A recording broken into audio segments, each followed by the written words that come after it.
It's all about humanity. About humanity.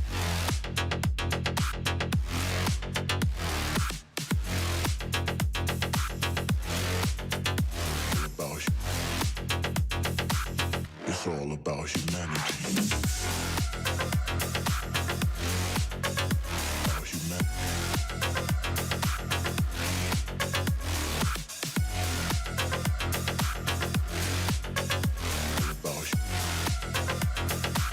It's all about humanity.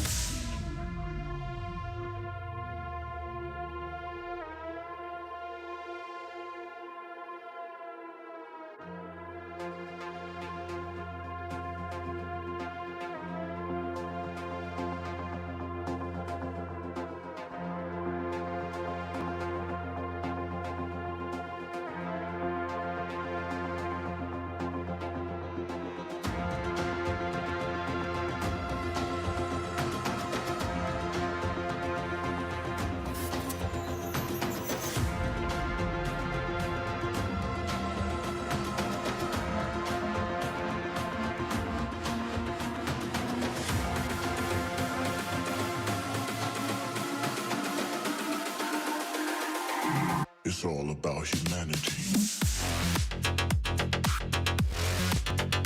About humanity.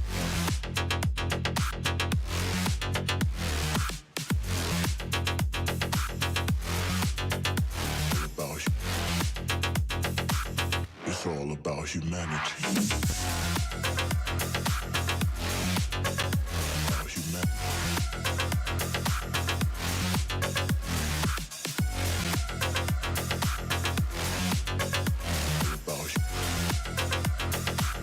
It's all about humanity.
It's all about humanity. About humanity.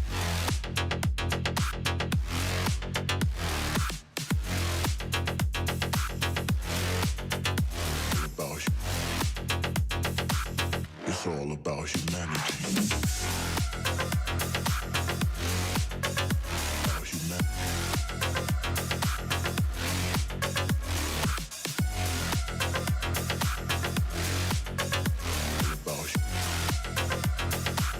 It's all about humanity.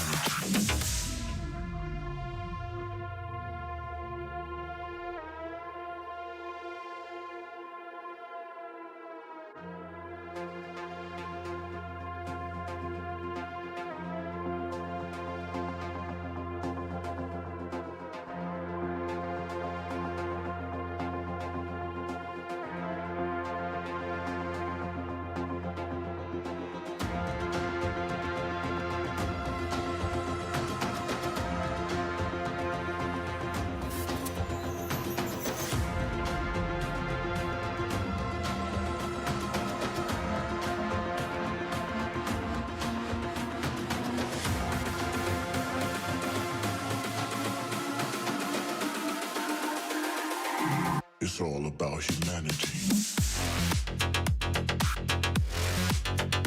About humanity.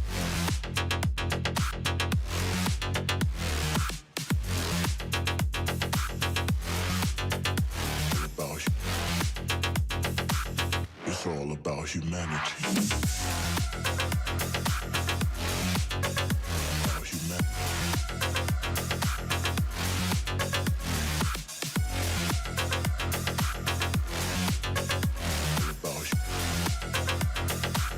It's all about humanity.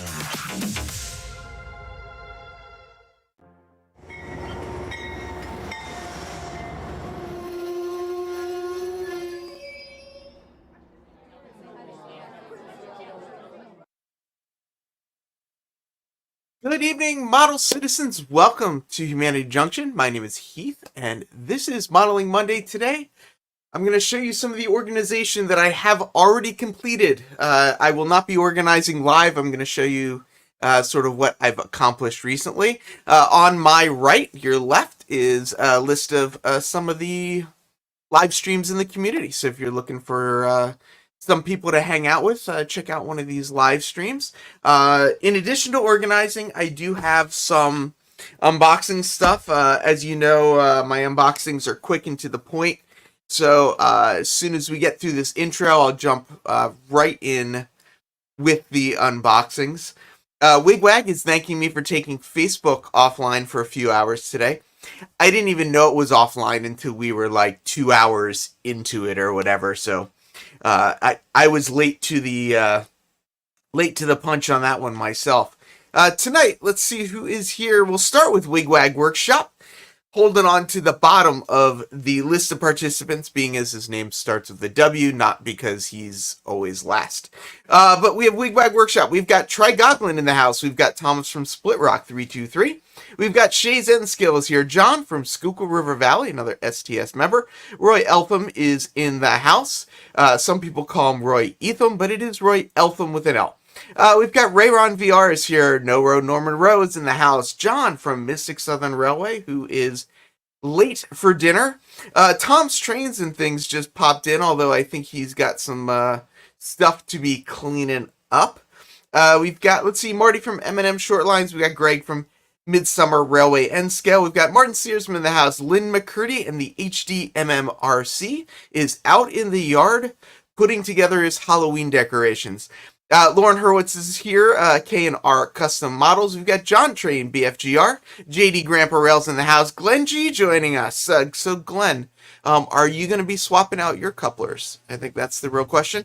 We got Dave from DES Media Productions, Creepy013 joining us all the way from Australia.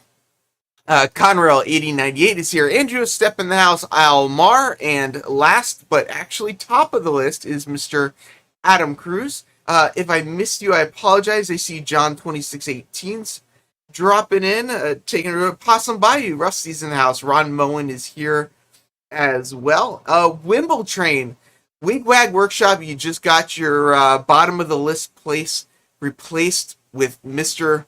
Wimbletrain. He has removed you for the bottom. But speaking about bottom of the list, I think one thing we should take a quick look at. Well, why don't we invite up one of our participants and we can see how svelte he has gotten throughout the process. And I'm talking about Mr. Trade Freak, the advertisement newspaper background guy himself. Hey, you still want that Miralax coupon? On that note, I'm going to put him on, well, we'll mute him for a little bit, because, now, what are you working on tonight, Jason? Well, I just got finished airbrushing the rails with standard rust paint by Mission Models. And so now I'm in the process of using Q-tips to clean off the top of the rail. So that way the paint will dry on the sides of the rail. So that's what I'm currently working on. I'd say that's a good plan. Speaking about working on things, the health challenge, how's that going for you? What health challenge? Yeah, exactly. I know that Jason and I probably are not the people to watch on this one, but if you look at number 8, 14.38% lost. We got number 9 at 11.82%. Got number 11 at 10.12%. Number 16 at 9.06%. We've got number 3 at 7.95%. So there are people out there that are dropping some weight, improving their health, improving their BMI. This is a challenge based on BMI. We are going to have first prize of 75, second prize of 50, third prize of 25, and Jason the Train Freak said he was going to beat everyone's butt. No, that ain't what I said. I think that's what Amanda said. Amanda said you're competitive and that you were gonna beat everybody. Yeah, she said that, but yeah, it ain't happening. Not this time. Conrail 8098 wants to know what scale is that, Freak? HO. And Possum Bayou is asking, what about the Subway coupons I sent you? Subway coupons? I don't know. I think he's joking because Jared lost all that weight on the Subway diet, and maybe he's thinking that is a diet that you should try. Man, you know? I could be the most successful diet I've ever had, but it's not a good diet for anyone. Well, that's true. That's true. Conrail 9089 wants to know what's this train's behind me. I'll go into a little bit more detail later, but Lynn McCurdy actually sent me, this is HO scale back here, and it's a New York Central AB unit with some TMB, or THB, sorry, boxcars and caboose. But I'll show a close-up of that in a little bit when I get to sort of showing the organization of the space. Before we get to the organization, though, I do want to take a minute. My original poll for today that I just didn't want to type again because something happened and it disappeared. I don't know why it disappeared. But, oh, what were you saying, Jason? I said, are you making excuses? I am. I didn't want to type it again. The original poll was, which of my sponsors have you used? And we were starting to get a good response, but who knows why it stopped. So I just put up a stupid poll because I didn't want to type all that back in again. But I do want to thank all the people that are members of the channel, either through Patreon and YouTube, as well as the sponsors. Please consider using the sponsors. They actually have a lot of great stuff. I wouldn't have them as sponsors if I didn't think that they provided useful items for the model railroading community. So if nothing else, check them out and let me know.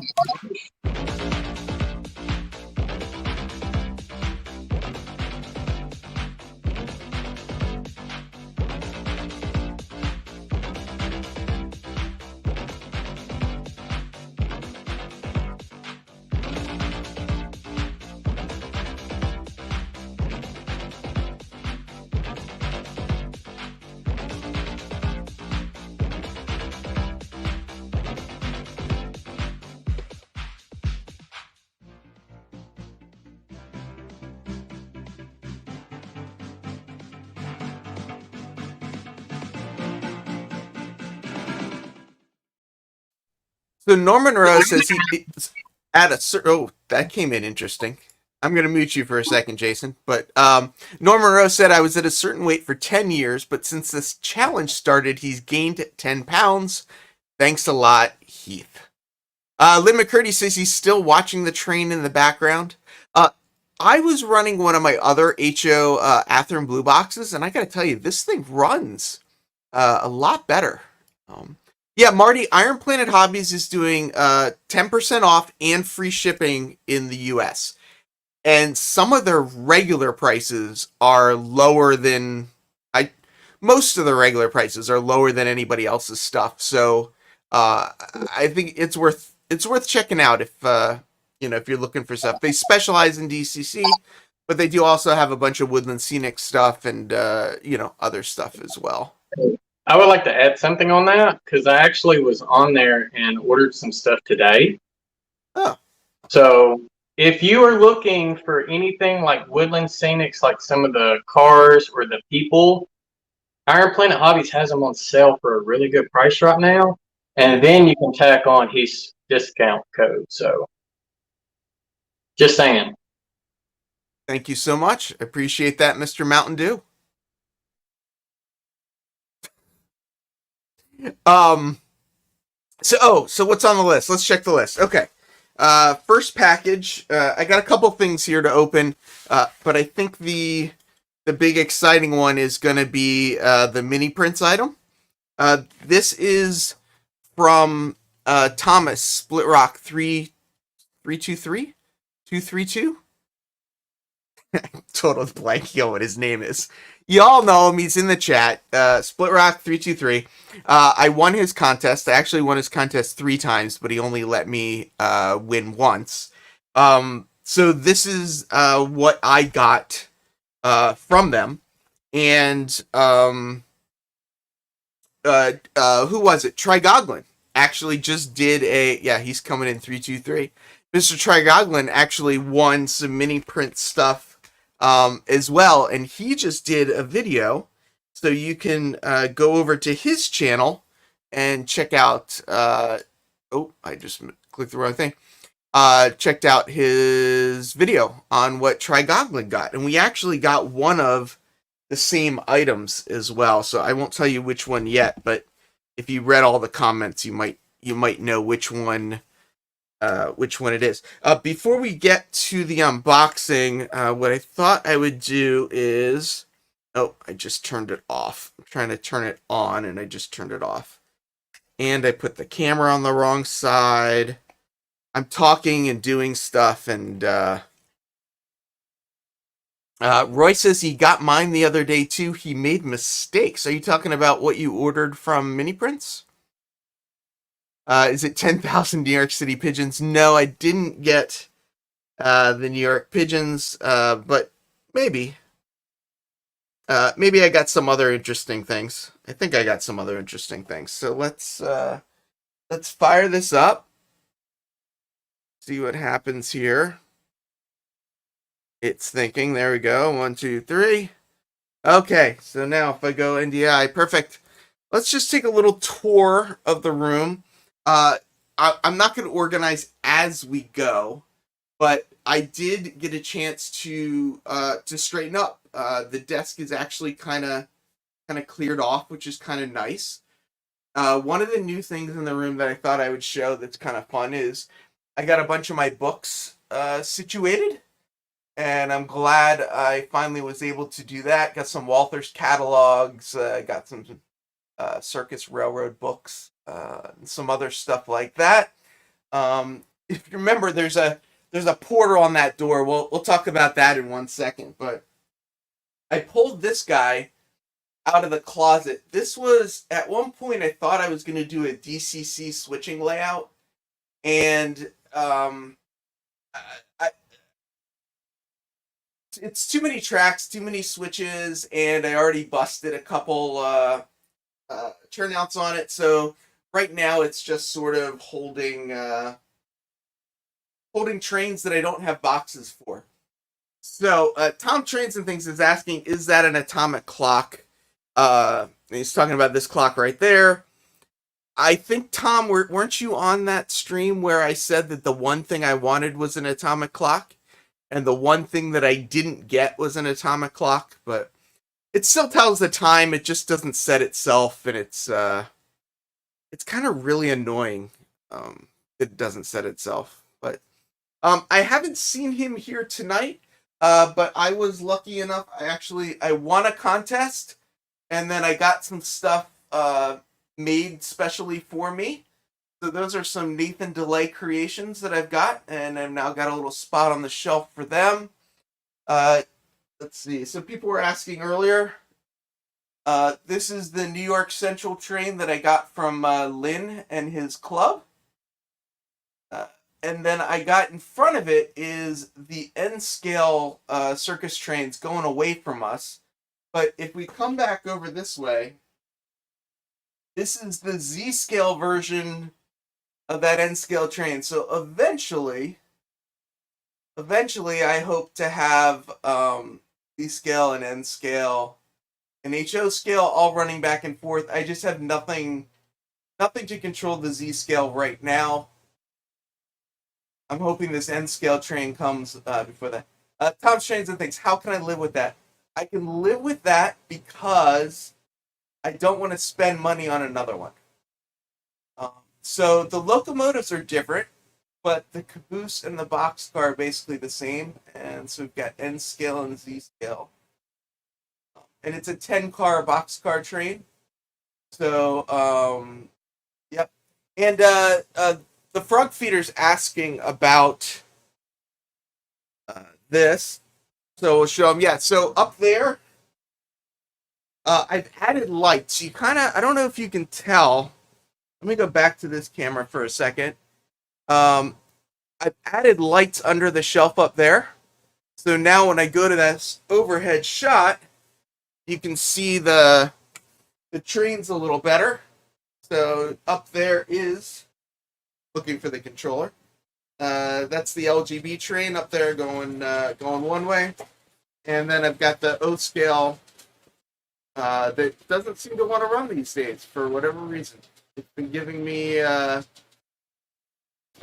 headache. Last time I had to whack it with a stick, and it looks like it wants to get whacked again. But yeah, so the third car is Bachman Emmett Kelly, and I believe the car after that is also Emmett. Yeah, 9:48 Eastern Time Zone, so it's not an hour off.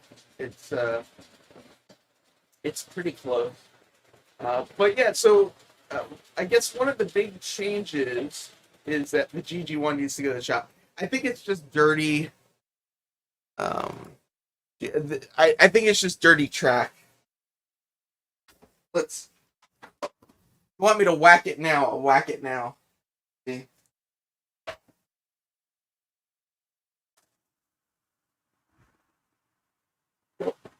I don't know why it does that, but it runs just fine.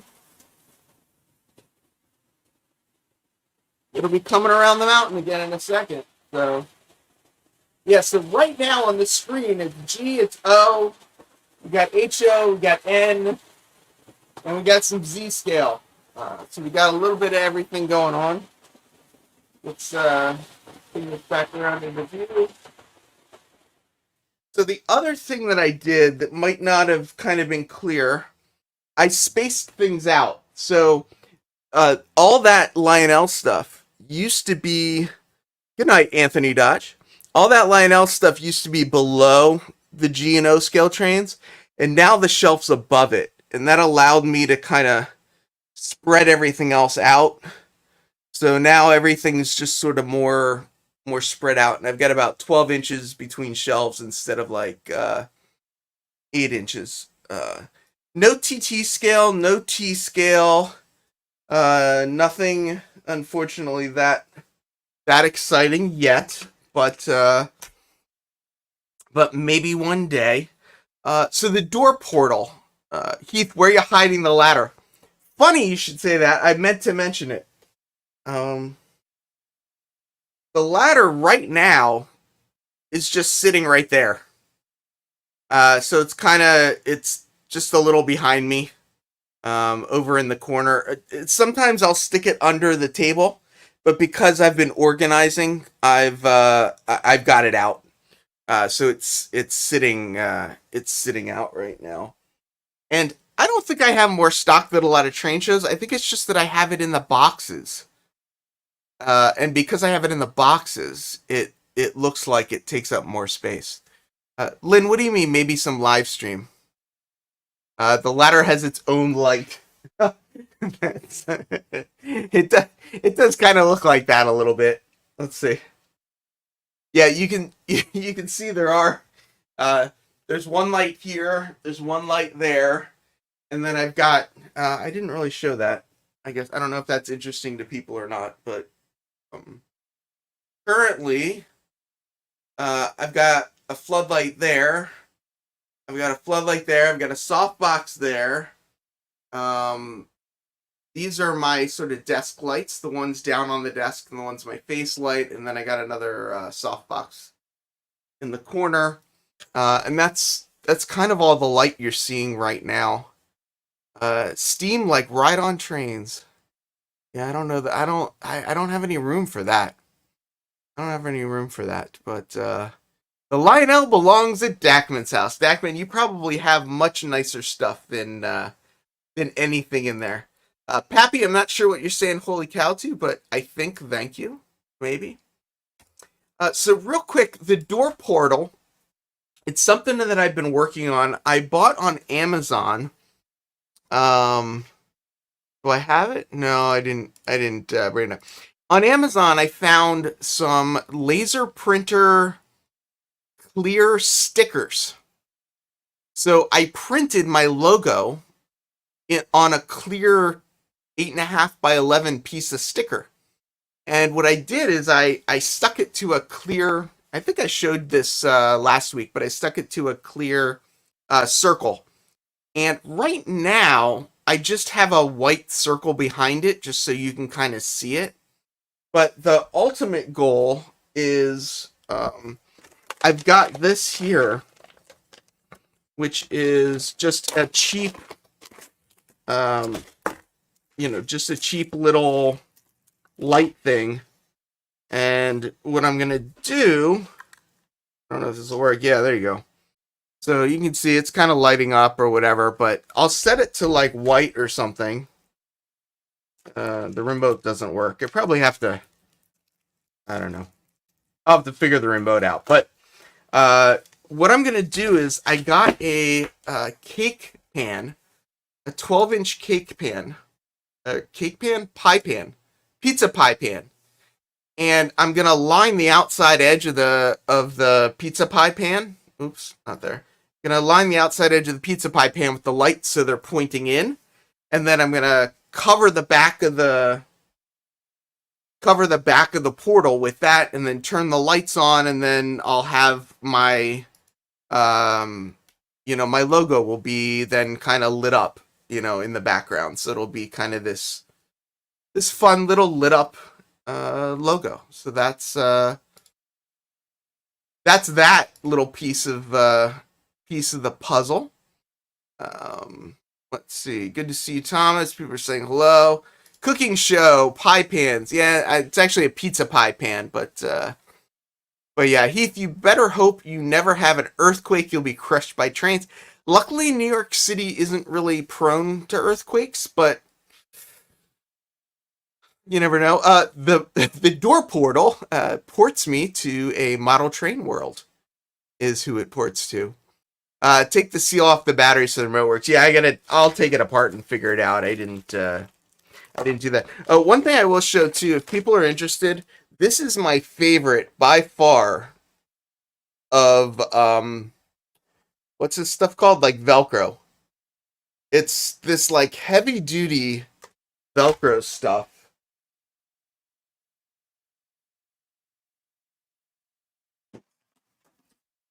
It's like it's hook on hook, I guess they call it, or something. But it's like this heavy duty commercial stuff, and yeah, the Hudson's a fault line, which yeah, but it's hopefully I have a long time until that goes, but we'll see. So yeah, where are we at? Let's see. Checking my list, checking it twice. GG1 book. Alright, so we're gonna get to an unboxing. Last week, I got this book. Yeah, just one thing real quick. I don't understand the portholes. It's like the weirdest choice. I mean, they just rebuilt these as offices. So why in an office would you put a window in the door? It just doesn't make a lot of sense. But you know, yeah. Hey, it's not that time yet, Heath, but you can see who is naughty or nice. Yeah, it's true. So I got this book. This book actually comes from a company called Morning Sun Books. If you don't know Morning Sun Books, here is the website. Morning Sun Books does a lot of railroad-based books, and in Tom's stream earlier, this book was actually just pointed out to me. So, Circus and Carnival Trains, it's just coming out October 1st of 2021. So it's a new book. So, thanks to Tom's Trains and Things, I've unfortunately spent more money on circus books, but I like circus train books, so they're really kind of cool. So this one looks like it has some pretty cool pictures and stuff like that. Let me get back to this thing here, and let's open this other puppy up and take a look at it. So it's shipped nice and flat.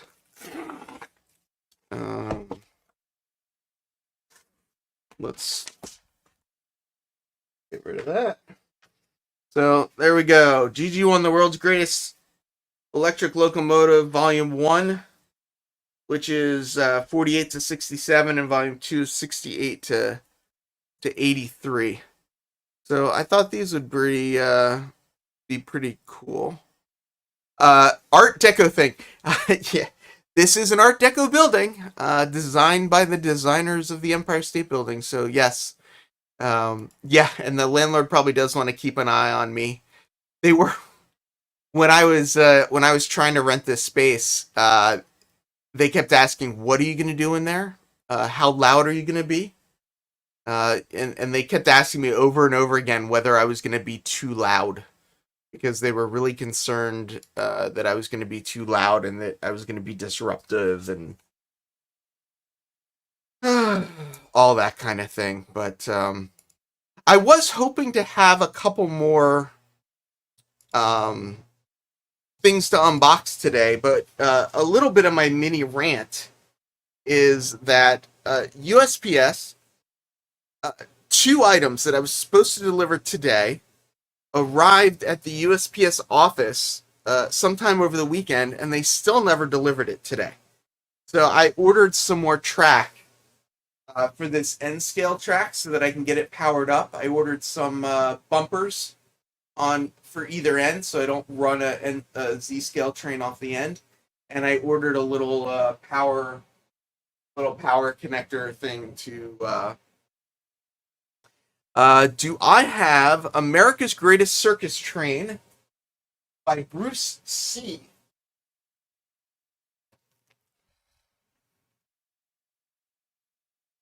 Yes. Let's play this game. What circus train books does he have? Just kidding.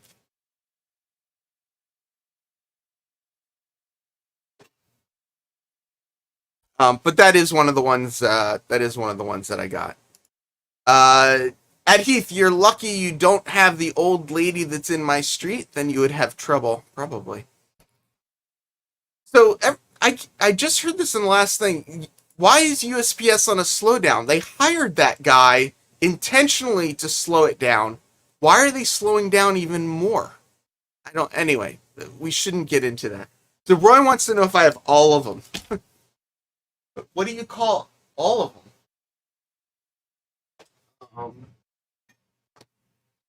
I got the Circus Moves by Rail.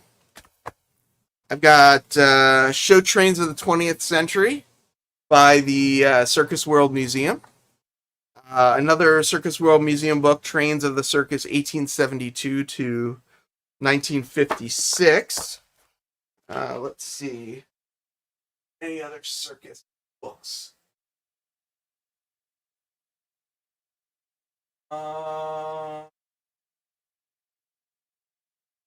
That might be all the. That might actually be all the circus books. I thought I had more. You know what I just noticed that I didn't notice before? The volume 2 is actually a bigger book than volume 1. Huh. So, yeah, crazy. I kind of expect to annoy my neighbors. It's kind of, yeah. I mean, old deal. They were annoying me all day today with. They're still doing some renovations right on the other side of this wall, and there were like core drilling into the floor, and it was a pain in the ass. I did not tell the landlord about my circus train fetish. That is true. This is a little bit like a clown car, except with trains. Keep an eye on Jason. By the end of the show, he'll have all that track painted and ballasted. What do you think, Jason? Oh, I can't unmute you, but what do you think? You gonna have it all done by the end of the show? Painted, yes. Ballast, no, because I'm not ballasting it tonight. There you go. Wigwag used to visit Baraboo, Wisconsin. I've never been there. I do want to go there.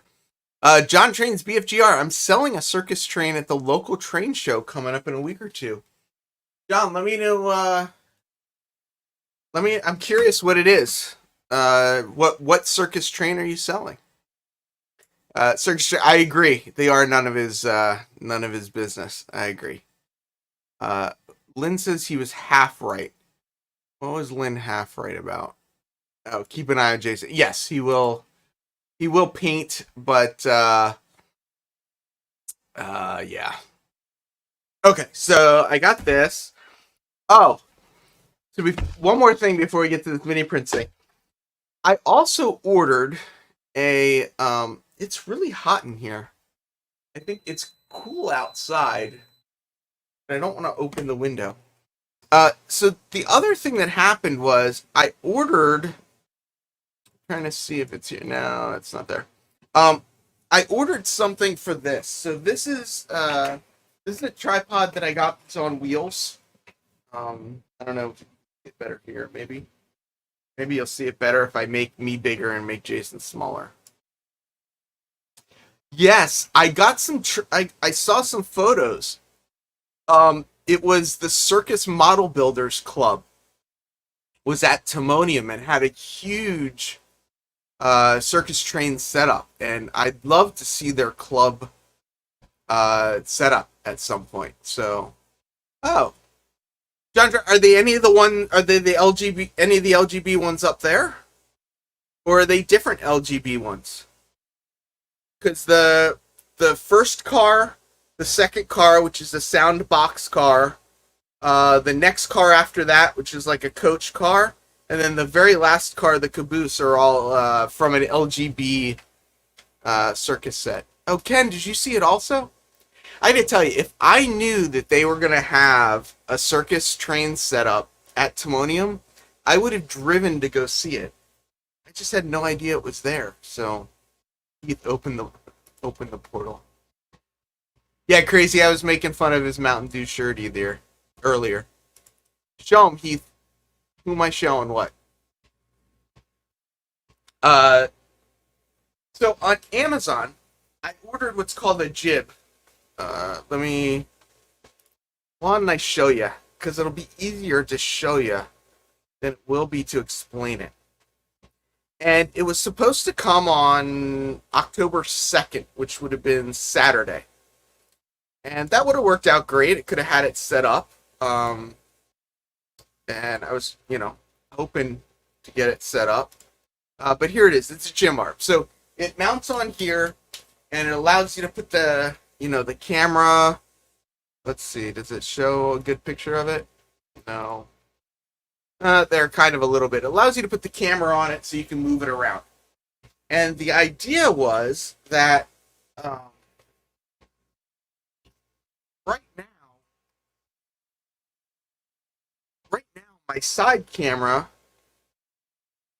is it's this GoPro 5 right now. So when I click the side button, it's this GoPro right here. What I really want is this this camera. Yeah, it's a mini camera boom. It's called a jib, JIB. I don't know why it's called a jib though. Jason is mount too. Looks like it. But Amazon, it was supposed to come Saturday or whatever because I want to mount this camera on it so that I can get like a better shot behind me. But then I could swing it around and shoot onto the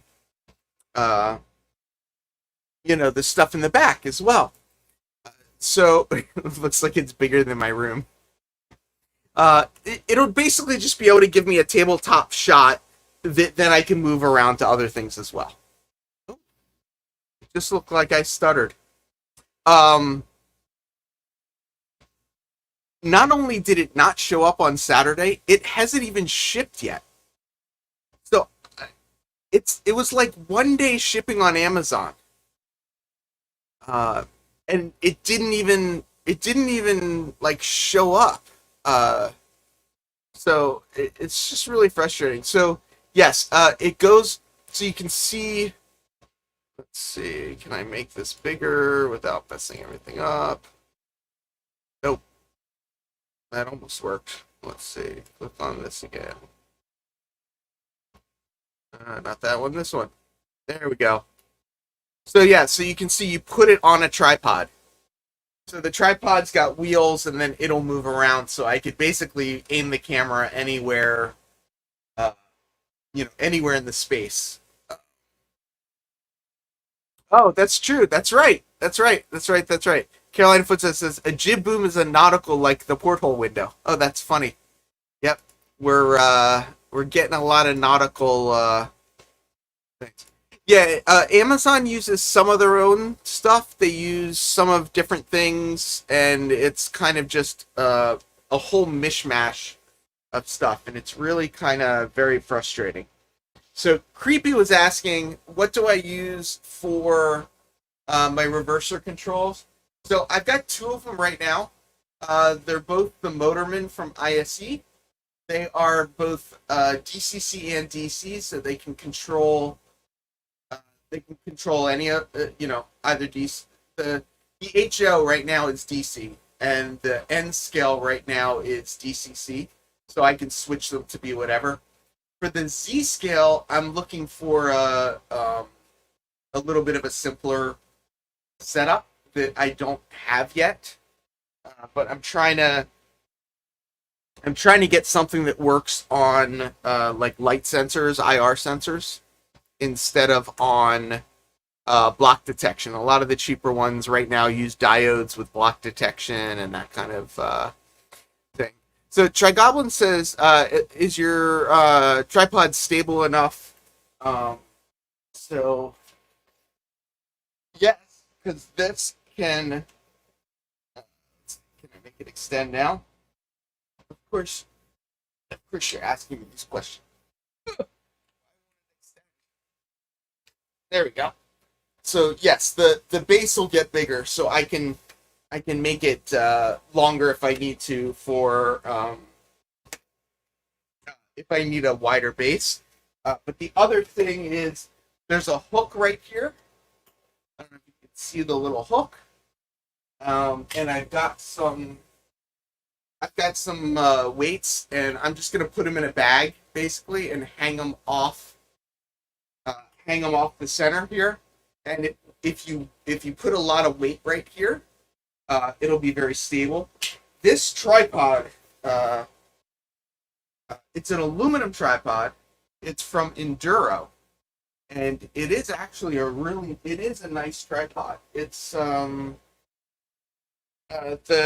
you'd see the legs are pretty thick, And this is, so what's out right now is only 2 sections. There's actually a third section. So if I, loosen this, there's actually a third section down here as well. So it can technically go even higher. I'm just keeping it low, low as well. So my dad says he has to leave because he's starting to make mistakes. That's why I show up here to stream, is so that I can make all my mistakes in front of everybody. Lynn McCurdy waiting for me to knock stuff off the shelves. Lynn, I was waiting until I knocked my stuff off the shelves as well. Chad Goggins says, oh, sweet, that's cool. I should have known. I used to take this tripod with the gear head that's on this right now. And that's what I would use with my tilt shift lens, just because this is such a heavy...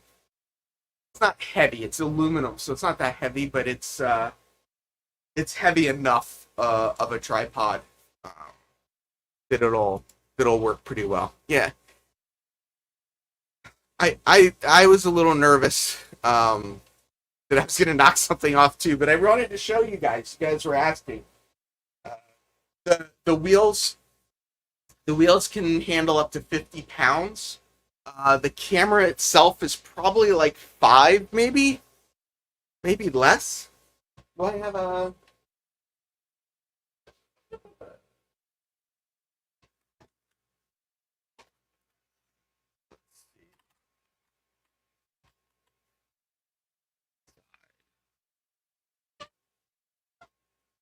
So part of why I want to get this camera going is right now I've got a 24-70 zoom lens on it. I want to put a 100mm macro lens on it because I think that will help. That'll help me get close-ups when I'm doing some of the work on the module that I got back here. But 3 pounds, 2.7 ounces, so very light, very, very light. That's funny. He keeps the tripod low so he can feel superior. Yeah, we'll see how high I'm gonna make it. Part of the idea is, I guess, that if it's kind of at my height, then when the jib arm comes up, the jib arm will then. Split Rock's asking, can you extend over the top of your layout? Yeah. So the ideal will be is that it'll be able to extend up over the desk, and then I'll be able to swing it around onto the back. But the reason this camera is pretty light is it's a mirrorless camera, so it doesn't have a have that. So yeah. Macro for that room, you need a zoom lens. Which zoom lens do you think I need, Norman? I'm thinking the 100mm macro will give me nice close-ups because it's got a very short minimum focusing distance. Tom, of course he has. You know why I have a scale, Tom, right? It's to weigh the cars so I could see if they're within weight. So the scale is in the couplers and wheels drawer, which is where all my stuff is. But that's pretty funny. Let's see. Ken's got to go early 3 a.m. But yeah. The 24-105 is okay, but it's only an f4 lens. Which actually I think the 100 is only an f4 as well, but it's got a closer minimum focusing distance. This one is 1.5 feet. And I don't know what the 100mm is, but I believe it's definitely closer to that. So I'll be able to film stuff a little bit closer to everything. But the moment we've all been waiting for, and I don't know, we'll have to see if we'll be able to see anything that comes out of here. Everything in here is N scale. And as I mentioned earlier, this is from my winnings. The 100 is a 2.8. I think when I look it up, I believe that I have the, oh no, I guess I do have the L lens. I think that's F2.8. No, that's not the one I have. I think I had, do I have the 2.8? Is that right? I don't think that's the one I have. Um, so I don't generally use the macro lens for videotaping because it's got very slow focus. And ideally you want something with faster focus for video stuff. Oh, yeah, it looks like both the USM. Now I gotta check if it's 2.8. That's decent, but it's a very slow focusing lens. Um, this one is 1 foot. What is the L lens? The L lens is close focusing distance. It says it's 1 foot also. So not much of a difference between this one being 15 inches and the other one being 12 inches.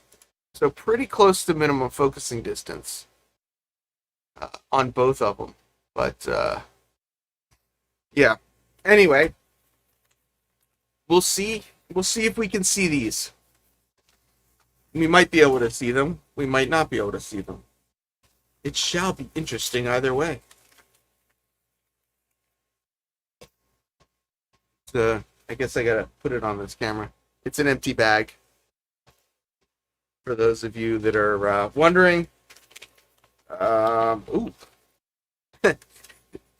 All that I ordered fits in this little box. Oh boy. But let's see. What did I get? Got a little mini print sticker here. Got another little mini print sticker there. Those are both pretty cool.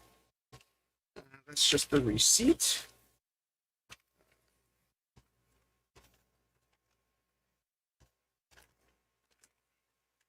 The care and feeding of your mini prints. I really appreciate your order and hope that you are pleased with your purchase. Your satisfaction is guaranteed. If you're not happy, you'll make it right. Please send and post images. Your scale animals are 3D printed on a resin printer and cured with UV light. They are small and very breakable. There you go. Bernard. Oh, that's actually that's really signed by Bernard. That's an actual signature. Yeah, I need to use a macro lens more often. I just don't like how slow it focuses. I should look. This is a mirrorless, a Canon RP, so I can use the new RF lenses. This is just an old school L lens, so it's not made for video. It's really made for photography. Whereas the new RF lenses focus so much faster, and they're made for video. But I've already got a bunch of these lenses, and they're expensive to replace. So yeah, here's a Bigfoot crossing. Oh, I guess it helps if I hold this up. I guess that's kind of a Bigfoot crossing, right? I give away good prizes. Can't wait for 3,000 subscribers. I'll go broke. By 3,000 subscribers, I gotta talk to I gotta talk to Ryan at Iron Planet Hobbies to make sure he's got some gift cards by then. But yeah. Yep.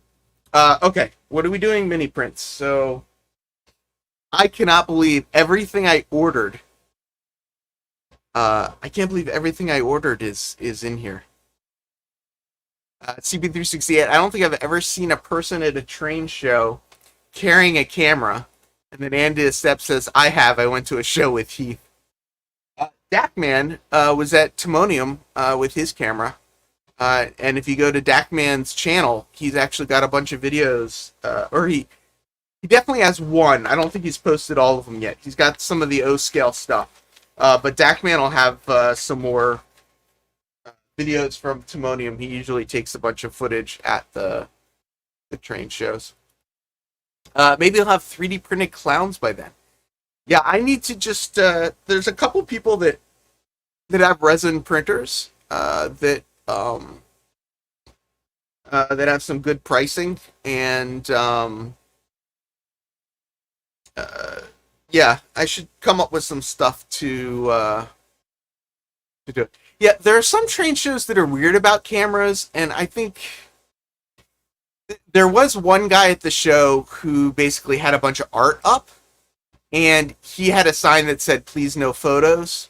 And when I sort of aimed in his direction, he gave me the side eye a little bit, so I moved on. But I do think it's kind of weird when if people don't allow cameras at a train show. A lot of the hobby has moved online. So yeah, Rayron and Tina Marie, yes, they would both have cameras at their shows. Rayron had some videos of Lynn on channel and on his channel, on Rayron's channel. Rayron had a video of Lynn at a train show. I'm confusing myself right now. There's always guys and gals with cameras at RMTS. Not sure which show is RMTS, Adam. But I know like Amherst, there's stuff everywhere. But Dakman intentionally goes to shows to film them for people that can't come to the shows. So I think there is something. I mean, I live streamed from the Edison show, and it was kind of fun just sort of hanging out and chatting to people. But I was kind of doing it because a lot of people hadn't been to shows in a long time. So yeah, I thought it was pretty cool. And yeah, I totally understand the artists not wanting photos of their art. I totally get that, and that's why I just moved on. The guy wasn't like an ass or anything, so I just sort of moved on. And when we're talking about carrying a camera, too, Jason's back. Well, what I was going to say is I've actually filmed some of our train shows, and those are actually some of my most watched videos, believe it or not. So, yeah, and like Dakman says, is you try not to take pictures of people's like photo art, but if somebody has artistically made like a module or something, I think if I was the creator of that module or something, I'd want to show it off. Well, I think what a lot of people, people that have commented on my train show videos are saying that we like to see this because of the layouts. They could care less about, what's at the booth for sale or, anything else. They want to see the layouts. Right. RDAN scale is saying, is it live or Memorex? Heath, looks like you got a store you're selling. Cameras in a strain tour, bags are not allowed in Spring Creek model trains. They think people are stealing from them. There's some people that are weird about it. If I'm gonna like approach a table close enough, generally I'll ask. But I feel layouts I kind of feel are free reign a little bit. But the world's changing, and I think Mr.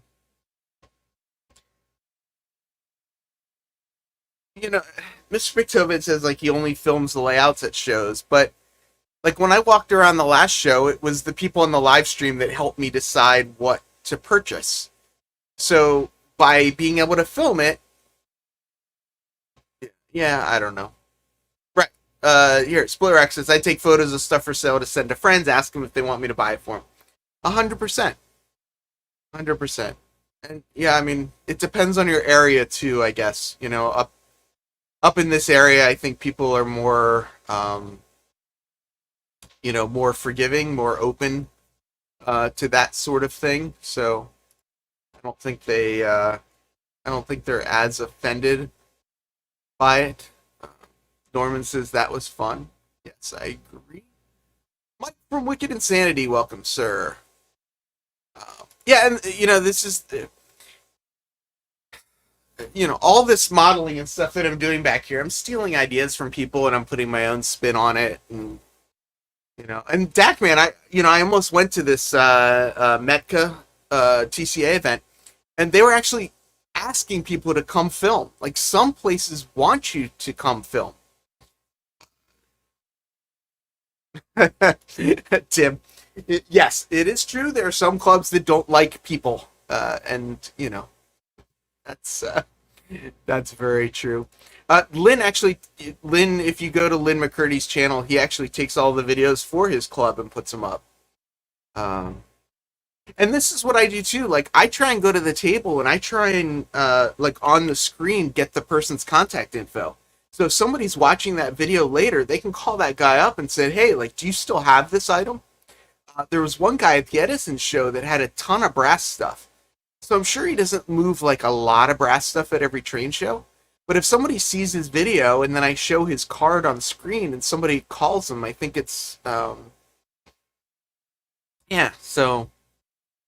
when I went to the Cornerfield Model Railroad in Ohio, the owner said I can only take short videos. He had someone try to extort him. When I went to Northlands, the guy at Northlands was like, let me know when you want to come again. Like, we'll do a group thing for you. Like, the guys at Northlands, like, want the publicity. So I think it's, yeah, I don't know. It looks like they're signed. Let's see. Can you see it? Look, that looks like ink in the box. Like they were actually signed. Like they made them and then signed them and put them in the box. That's kind of cool. Yeah, and a train show, is it public or not? Technically, on the back of a lot of the tickets, they give all sorts of things like you can and can't do X, Y, Z, and stuff like that. So, like, you know, is it private? Is it not? I don't know. Yeah.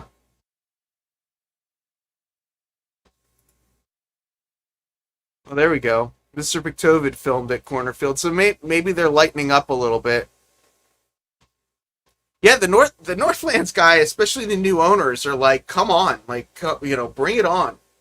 Come hang out with us. Come, you know, come check it out. Marie says Bernard does all the work, so that is his writing. It's kind of cool. Usually I try and drag out my unboxings a little bit, but now I'm actually curious. Let's see. Well priced out. That's really cool that he writes on them. That's so cool. So can everyone see what I got? That's really cool. They look so cool.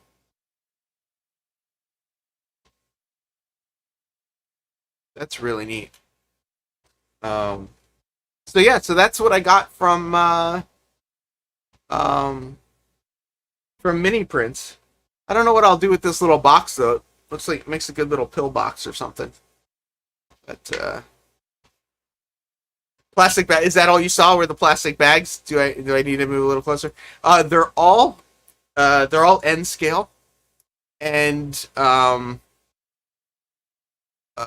you need that. Adam's saying you need that macro lens, same day shipping. Get it in a month. Yeah, if I order it from Amazon. I did not get a Lionel figure, but this is why I want that macro lens. It's for the little stuff like this. That's if someone took videos and wanted money after posting them on YouTube, tell them to go. Whatever. I have a microscope for you. Oh yeah, that's actually what I did last time. Is I held one of my little magnifying things up. But let's see. Let's see. So I'll show you guys the one that. Was there anything in that bag? Yes. It's N scale, and this is the one that Trigoglin Pappy also got. See it a little bit, but this is the rail fan guy. Now, you know what I should have done is I should have looked these up, and then I could have Mini Prints rail fan.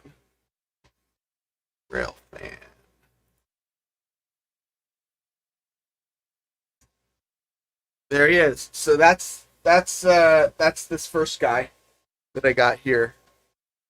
So that's this guy. is the little rail fan. And then this I got because I thought they'd be kind of funny, but there's 3 of them in the bag, and it's they're lumberjacks. Let me see if I can find the lumberjacks on his site. It's definitely easier to see lumberjacks. Lumberjacks. I just realized I should make myself a little bigger here. Lumberjacks. So there's 3 lumberjacks, and I'm a lumberjack and I'm okay. That's it though. If you go down here, he's got a whole gallery for the N scale stuff. So this is basically where I went, and I found. I guess, was it that one?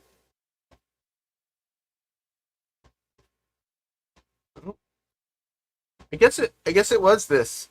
I'm a lumberjack and I'm okay. And it just shows N scale. Oh yeah, so there's 3. There's that guy, and then there's that guy.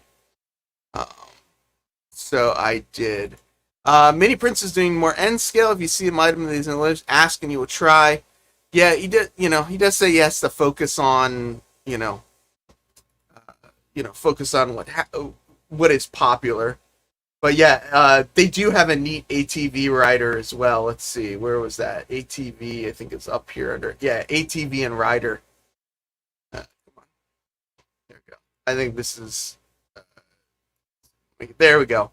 Yeah, I think that's pretty cool. I thought that one was so cool that that's actually that's the 3rd one that I got. Was the little ATV and rider. So I'm gonna have to figure out how to paint these, because I'm definitely not a miniatures painter, and those are small. Will the lumberjack be the guy living in the corner module? That was kind of the idea. Is I figured the guy in the corner can be like maybe the ATV guy and the lumberjacks. It can be like a little party. Is that a lumberjack or someone from Bushwick? Yeah. I have a hummingbird at N scale. Oh wait, that's a crumb. Yeah. I was thinking of getting some New York City pigeons, and then I just took a poppy seed bagel and just rubbed all the poppy seeds off, and I called them my my pigeons. Very small brushes. Yeah, I do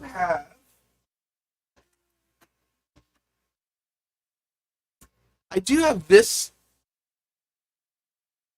set of brushes, which there we go. Like this is a 0.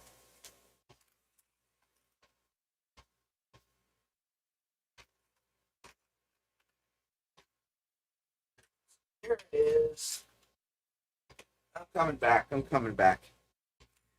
So here's a 3-0, and then here's a 5-0. So I've got some small brushes. Yeah, we'll figure it out. Bernard has a tutorial. I will have to check that out. I didn't know that. David, have a good night. ATV guy pulling a trunk after the lumberjack cut them down. That's a great idea. Joey said that's why I'm modeling HO. Joey switched. Joey abandoned us. But yeah, I think I mentioned it. I've got this like magnifying thing, and I've got a couple different ones. So I am sure. I'm sure I'll be using some things like this. You need a handy hands and a magnifying lens. What's a handy hands? Is that like a helping hands? Although it's a handy hands. I do have a pan of ice, which I don't know. We'll have to figure out how to hold really small things in it. But I do have a pan of ice, which is good for holding some things. Joey, you're a lot younger than I am. How can you have bad eyesight already? I'm just kidding. I have terrible eyesight. I've got my glasses right here. I can't see a darn thing without them. Yeah, roach clips will work. Roach clips will definitely work. Yeah, helping hands. Yes, helping hands. I don't have a helping hands, but I know I need them. There we go. There's a good idea. Paint them in G scale and then put them in the shrink ray. That would make more sense. Helping. What were you calling them? Handy hands. I think that's what I should start calling them, is handy hands. That's good. I like that. Handy hands.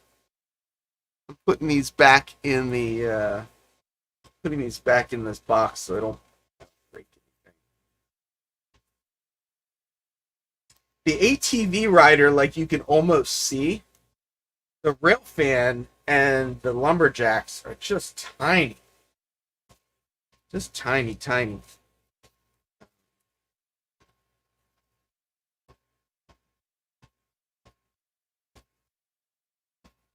I'm gonna leave one of the pieces out, but yeah, so that's cool. So that'll be coming up. I will spend a lot of time organizing. I will be getting back to this module. This one. This module. If you haven't been playing along, we've got a little outhouse. We got a little dog house. We got some boats. We got some picnic tables. We're gonna build some little a little storage shed. We're gonna build a little shack. So we got stuff coming. Heath, watch gaming videos. They paint minis. I love. Oh. I found a new channel that people have to check out. Where do I find it? It's right here. This is a new channel that I just found. Turn off the sound so I don't get in trouble. Let's see. Can I find it? I don't know if I'm going to get in trouble for showing this stuff. Add to screen. So this channel is called Boily Hobby Time. Maybe a little bigger. Let's see. Right here, Boily Hobby Time, and if check out reset videos. He mostly just does like just creative little dioramas.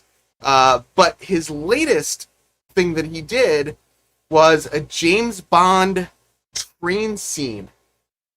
And it was incredible just to see this, this thing that he did. He basically bought these, trains and, cut them up, redid them, made the whole little thing, bought a little cat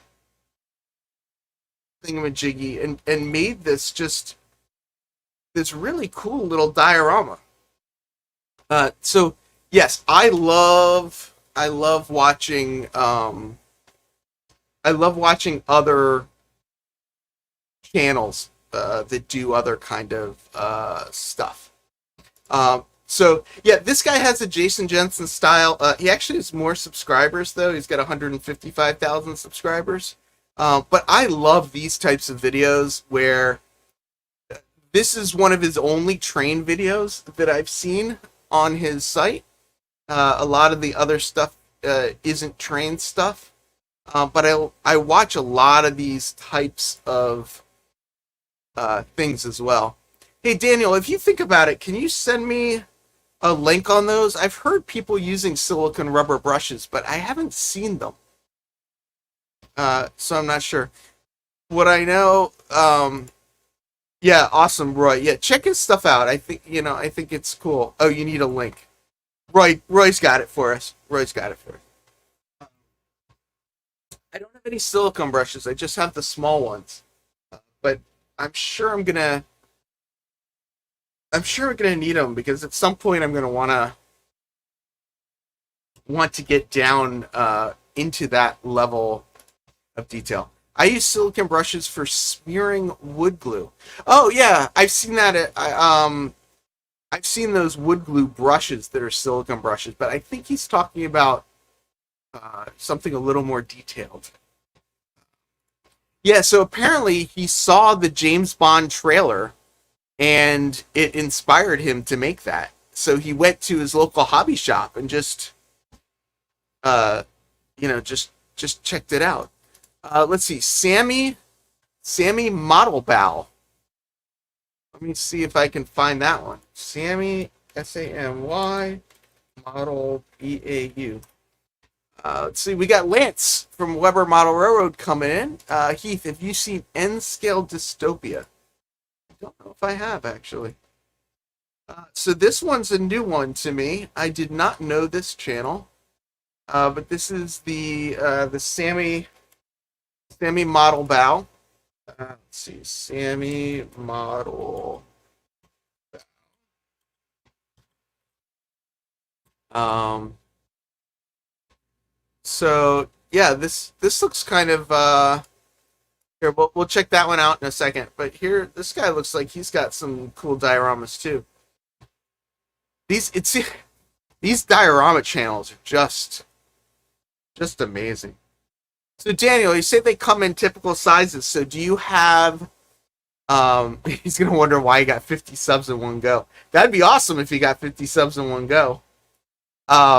I've only got 49 people watching, so that'd be really impressive if he got 50 subs in one go.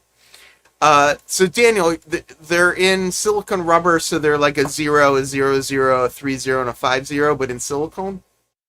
Is that what they are? Let me find. Oh, did I just? No, I didn't just disconnect myself. I thought I just crashed my StreamYard. So N-Scale Dystopia. I love these. I mean, how?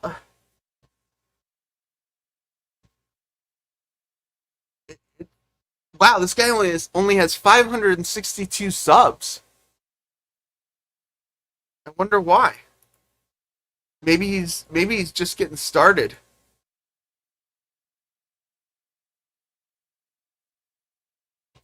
Building the walls and trim, painting and graffiti, windows. Wow, he really gets into it. Wow, look at all those little parts. Roy says he's new. Yeah. Diorama videos are great for just watching new techniques, getting ideas. 100%. 100%. Because they're using the same techniques that we use. And in some cases, in the same... Because I love N-Scale Dystopian. His production is amazing. Only 6 months. Yeah, lots of 3D printing, too. Yeah, Roy, we've talked about 3D printing. I just don't know that I can do it yet in here. Maybe when the... Wow, hold on. Where was it? Look at the detail. Look at the detail inside this thing. Wow. Look at all that detail. And you don't even see it from the outside. You cannot see any of that interior detail until you take the building off, basically. Wow. Alright, I'll stop saying wow. Yeah, I agree with Creepy. That is how we all learn, watching others. I do advise people, though, don't watch Jason. Watch anybody but Jason, especially when it comes to things like putting decals on. And I'm only saying stuff. See, yeah, I'm only saying stuff because I see that he's trapped inside his bench work right now, and he can't get out to defend himself. So, yeah, even a spill, right? Like, look at this thing. Look at this. He's got a little oil spill. Just sub and watch them all later. What channel is that? This channel is called N-Scale Dystopia. And Roy had posted the link. N-Scale Dystopia.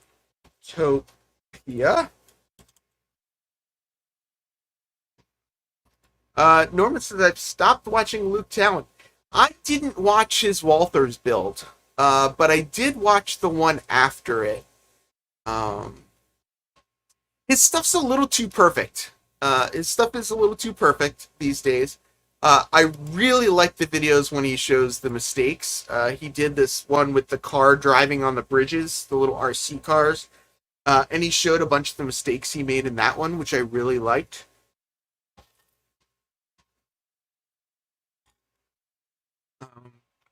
Kathy Millett, not doing much model railroading anymore, doing primarily diorama builds as well. It kind of seems like if you just want to grow your channel, it's a great way to do it. Is the thing? Oh, Norman, he's just so great. I feel so incompetent compared to him. There are little techniques that he does, like John from Schuylkill River has been doing some of Martin from Merklin of Sweden's techniques, and I think there are techniques you can learn. And yes, creepy. He's become commercial, but I still think there are techniques about it that are good. Yeah, I am going to get back to the pre-recorded videos. They're coming. I'm finally in a place where like things are set up. I've got, as you see, there's, space on the table now. So I want to be able to I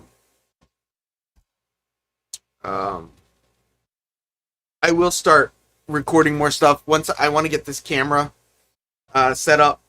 So I can record on that nicer camera and do stuff like that, as well as like with the macro lens, so we can get in really tight.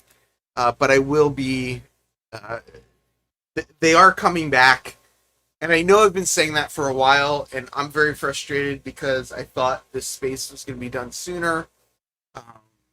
It wasn't. Now I'm working too, which, yeah, but they're, Hey, I almost took down all my shelving today with my tripod. So I used to get so frustrated with the speaking parts. When I started this channel, I swore that I was not going to be on camera, and I think my first 3 videos I wasn't on camera. But I didn't want to be seen, and I hate my voice. So it's yeah, the speaking parts and stuff. I was watching one of my older videos the other day, and I actually thought it was pretty funny to see. So I'm noticing, see, Tom's trains and things? I've got the ladder in my background just for you. I want to be like Tom. I figured Tom has a ladder in the background, so I need a ladder in the background because Tom's got a lot of subs, and if you want a lot of subs, you got to be like Tom. So, yeah, Otter Creek and Rio Grande, I believe that's Dennis. Yeah, still trying to stay off camera. I agree. It's especially when I moved into live streams. Of course, I had to be on screen. You need 2 ladders. Yeah, yeah. I don't have chips, but I have RX bars. I don't know if that counts for anything, but no Doritos. I need to rant more to be like Tom. Yeah, I kind of had some like USPS Amazon rants today, but they weren't quite as forceful as Tom's rant. Yeah, I don't think I have a radio voice. When I hear my voice back, I'm like, oh, I feel like I need a oh geez. Tom, grow more hair.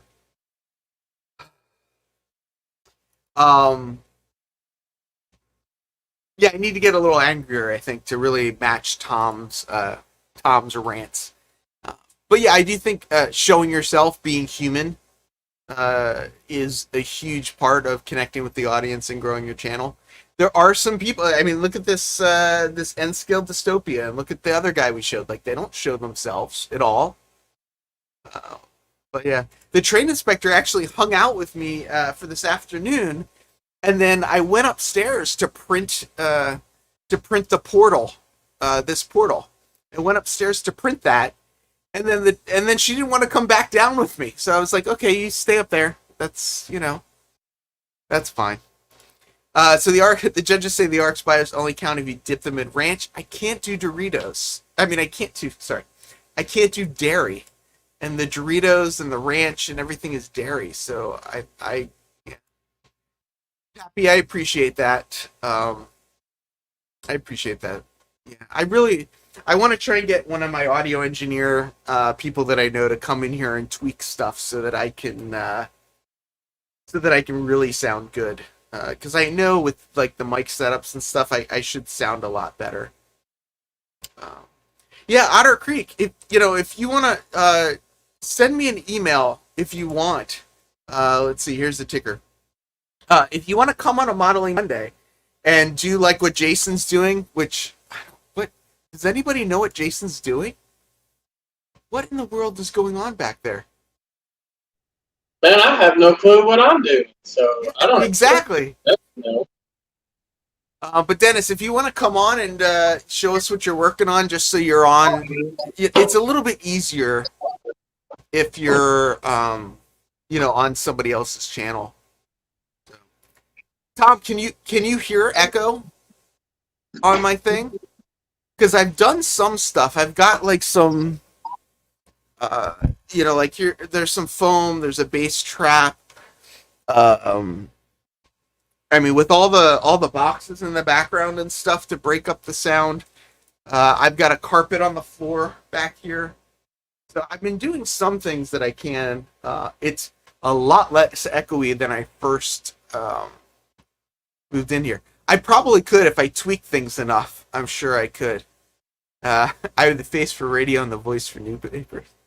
Yeah, I can't eat Doritos either. I just can't do it. More foam, boxes reflect.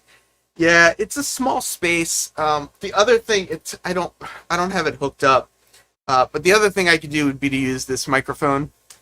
Because if I use this microphone, it's not hooked up, so I don't get any ideas. But when I use this microphone, it sounds. Ooh, now I'm breaking the microphone. It would sound so much better because the other microphone's too far away. Yeah, I want to fix that at some point as well. I think all Jason needs is a dunce cap, so he's in the corner, according to Shay's End Scale. What I'm trying to understand with Jason is I don't understand. I thought the level he was working on was like the first level, but he keeps like standing up in it as if it's like the third level. So I don't know what level that is he's working on. So I'm working on the upper level, and that's so that way I can have all the electronics and stuff wired in underneath before I build the bench work on the level below it. Then how are you going to get all the dust onto the second level? Do what? I'm filling up my water. Talk longer. La la la la la. No, right now I'm actually. How are you going to get all the dust onto the level below it if you're not like cutting and doing scenery on top of it? That's the point. I don't want all that dust on it. But that's how you did it the last time. Yeah, I learned from my mistakes.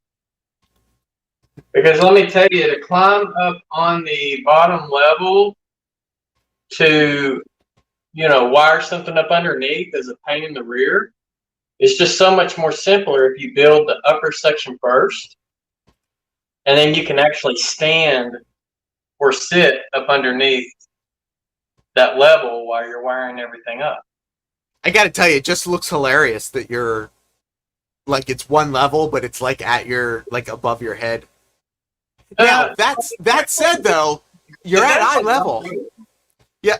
It's got to look great, right? Like if you're looking at scenery, you're at the perfect right height to see it. Oh, absolutely. I mean, here, let me move the camera and I'll show you exactly what it looks like.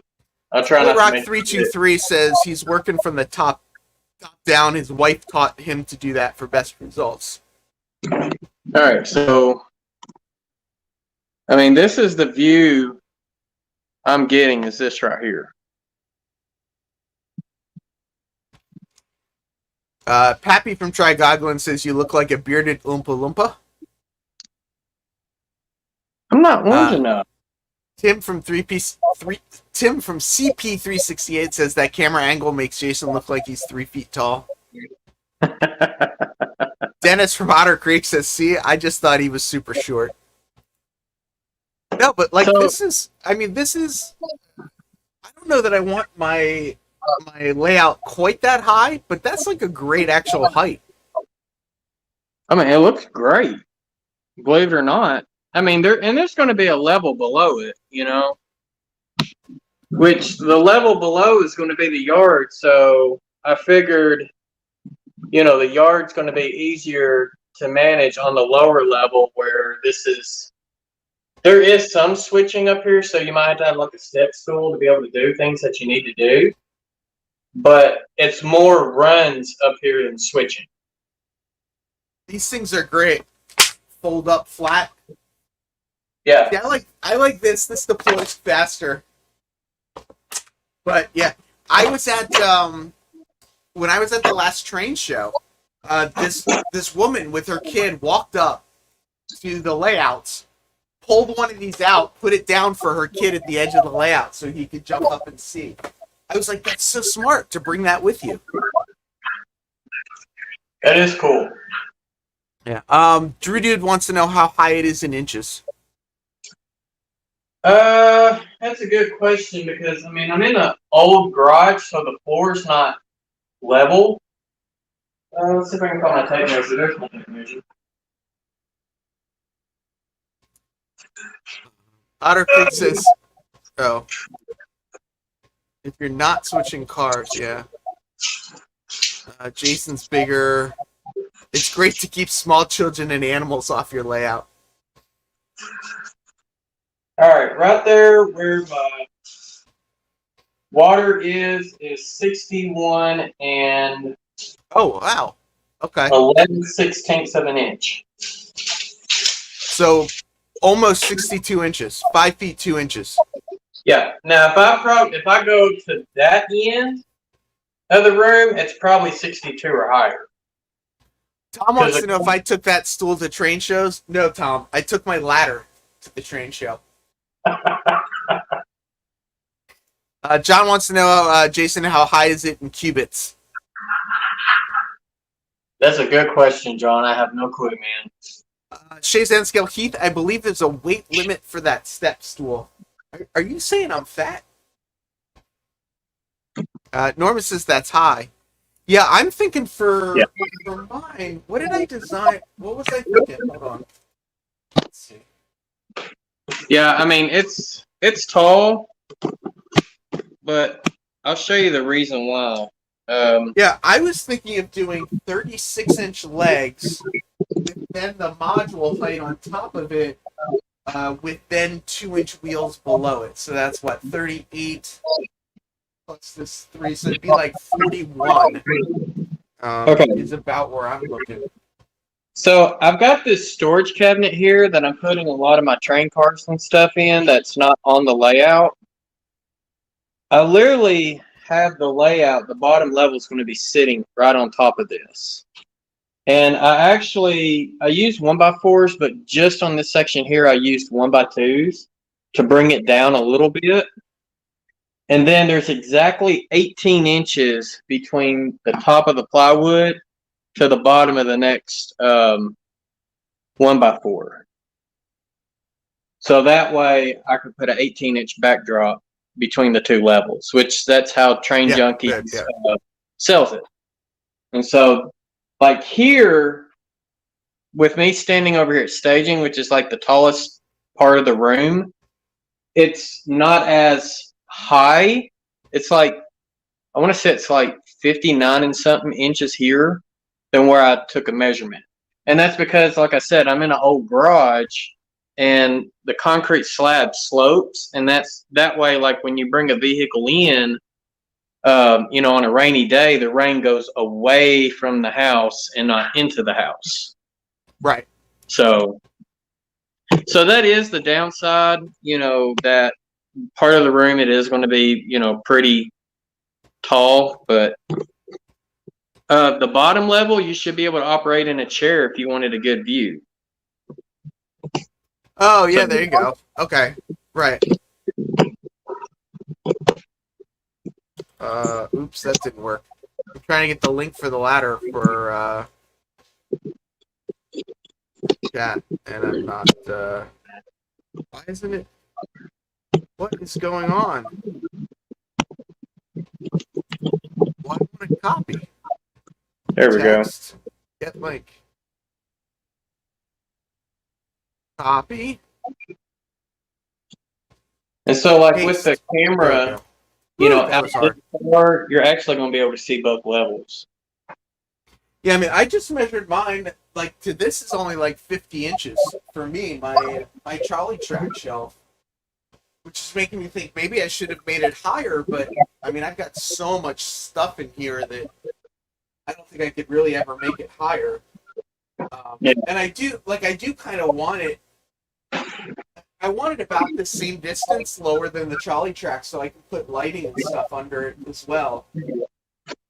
So I don't know. I mean, you got to do what you got to do, right? Maurice says he got that ladder at Lowe's. There you go. Yeah, the ladder's a whole wonky. I've showed it before. This is actually the ladder that Jason the Train Freak recommended that I get. So if I ever fall off of it, I'm gonna blame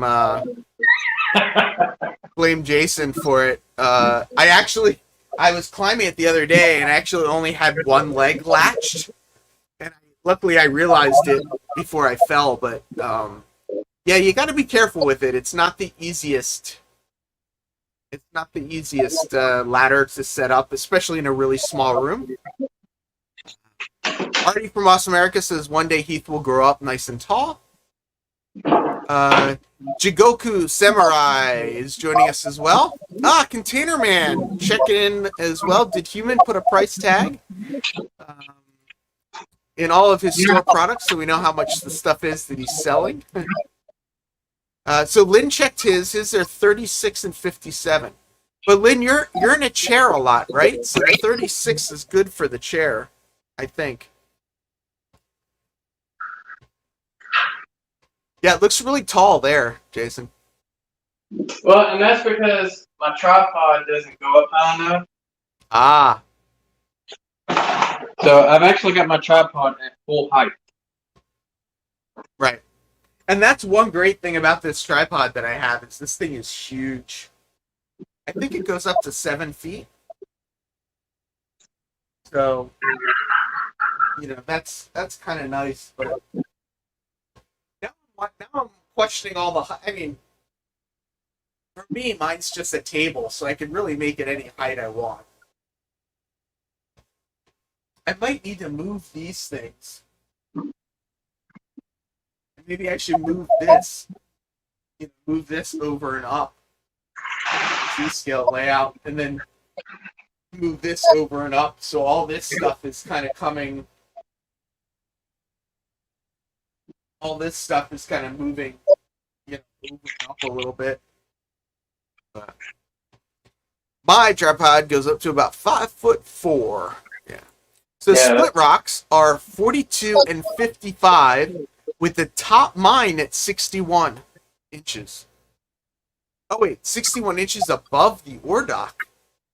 So wait, if your ore dock is at 0, or is your ore dock at 42? I think it's ore dock. What he's saying. His ore dock would be at 42. Trey Goblin says, like layouts at 36. It's the best angle, I think. You know, the engineer is always sitting. Why not build a layout so you can sit in a chair? Exactly.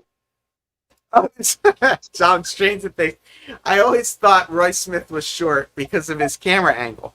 When I met him at Steamtown in the elevator, he was about 6'6".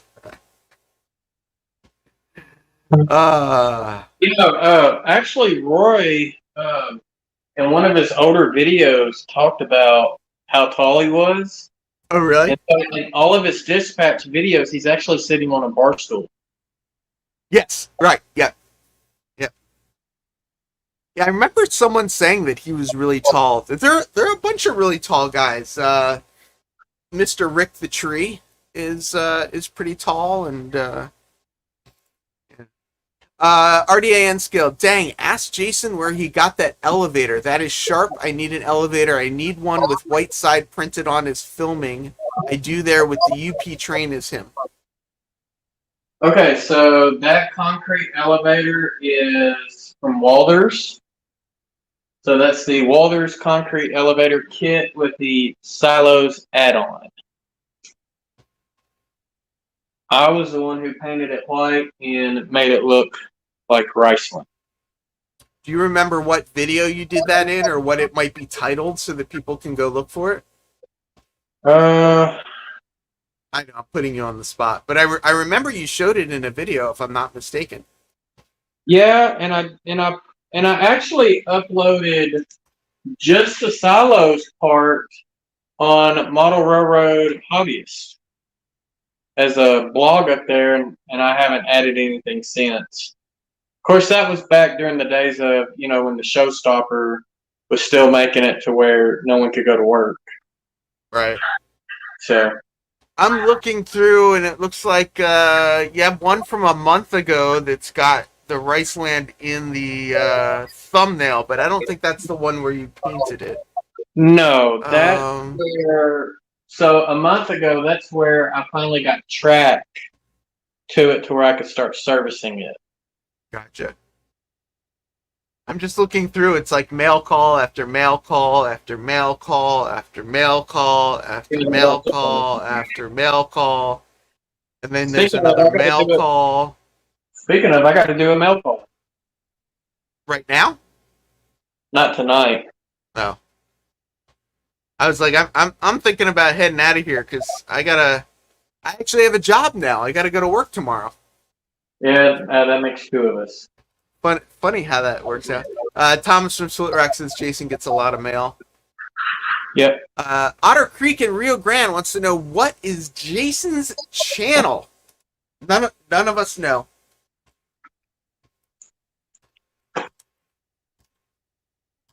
Well, Heath took off the whatchamacallit, the little name tags at the bottom.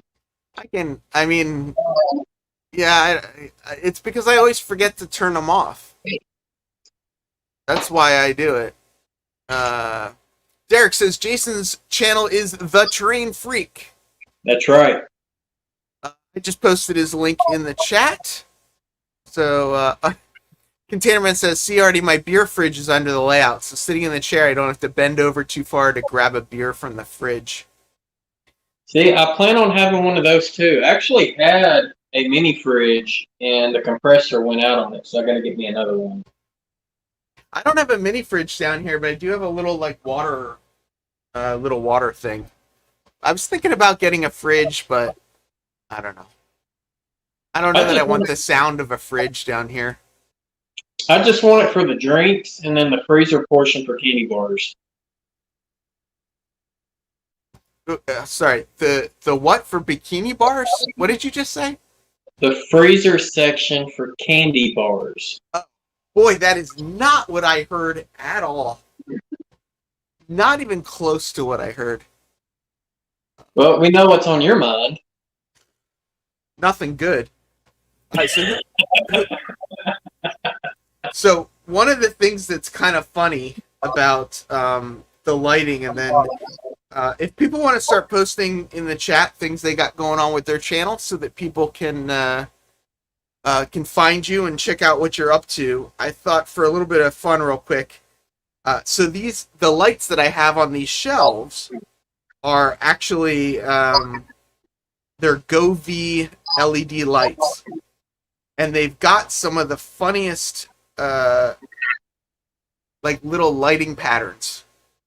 Oh, cool. Like, you can do all these. I don't know when I would use some of these, but like this is Carnival. This is Disco. Yeah, that looks more like road to me. Here's let's see. Here's Siren. Okay, I can see that.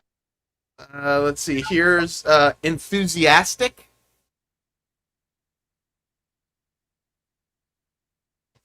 This is profound. It's so like, what is like? That's gonna be bright. This is quiet. So Probably because of the nature color of it. starry sky. Some of them are pretty funny, I kind of think. Here's fire. Containment says that's an epileptic nightmare. It would be if I didn't have so many other lights on right now. I have so many lights on right now in this room. I'm actually surprised I didn't like trigger anything. Let's see. So gradient, select all, relative brightness. I think that's probably about where I had it before. But yeah, so what I kind of want to figure out is how to set it up where if like somebody Sparky shows up when you start talking about frozen candy bars. See, I like frozen Reese cups. That's my go-to. Oh, those are good.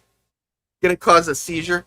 I wonder about the seizure thing. I thought it would only be if the whole screen was going. I don't know if it would happen with just the part of it, but I guess it all depends. Tom says use an Arduino. But what I want to do is set it up so that if somebody gives me like a super chat or super sticker or something, that that like I can push a button or something and like instead of just like my little super I'd want to do it like where all the lights start like flashing or something. I don't know. Lynn wants to know if you're going to have a Sparky Helix. Spark? Yes, but probably not as big as his. I don't know. Like I'm the last. Let's see. What is he saying? Oh, he's talking about fairgrounds. Sorry, I switched the comment. No, the last Helix I used 1x4s for the uprights between each level. I'm actually looking at going the route that Sparky did on the nut and bolt system. Mm-hmm. Yeah, I like that. I'm thinking it's probably going to work a lot better. But Sparky, instead of doing just a circle, his is kind of more like an oval, and I don't have the space to go that big, so mine's just going to be a circle. I'm planning on maybe doing a double track. Right now, I'm looking at a single. It just depends on how things go. But if I do a double track, it'll be 30 and 32-inch radius. Can you build the wood so that it's enough for a double, but then only put a single on it first so that you can come back later and add the double? Absolutely. Is it the cost of the track that's making you think of not doing a double, or is it the space that's making you think of not doing a double? You would not believe how much track you go through in a Helix. I mean, Sparky can attest to it. I mean, you go through a lot of track. Yeah.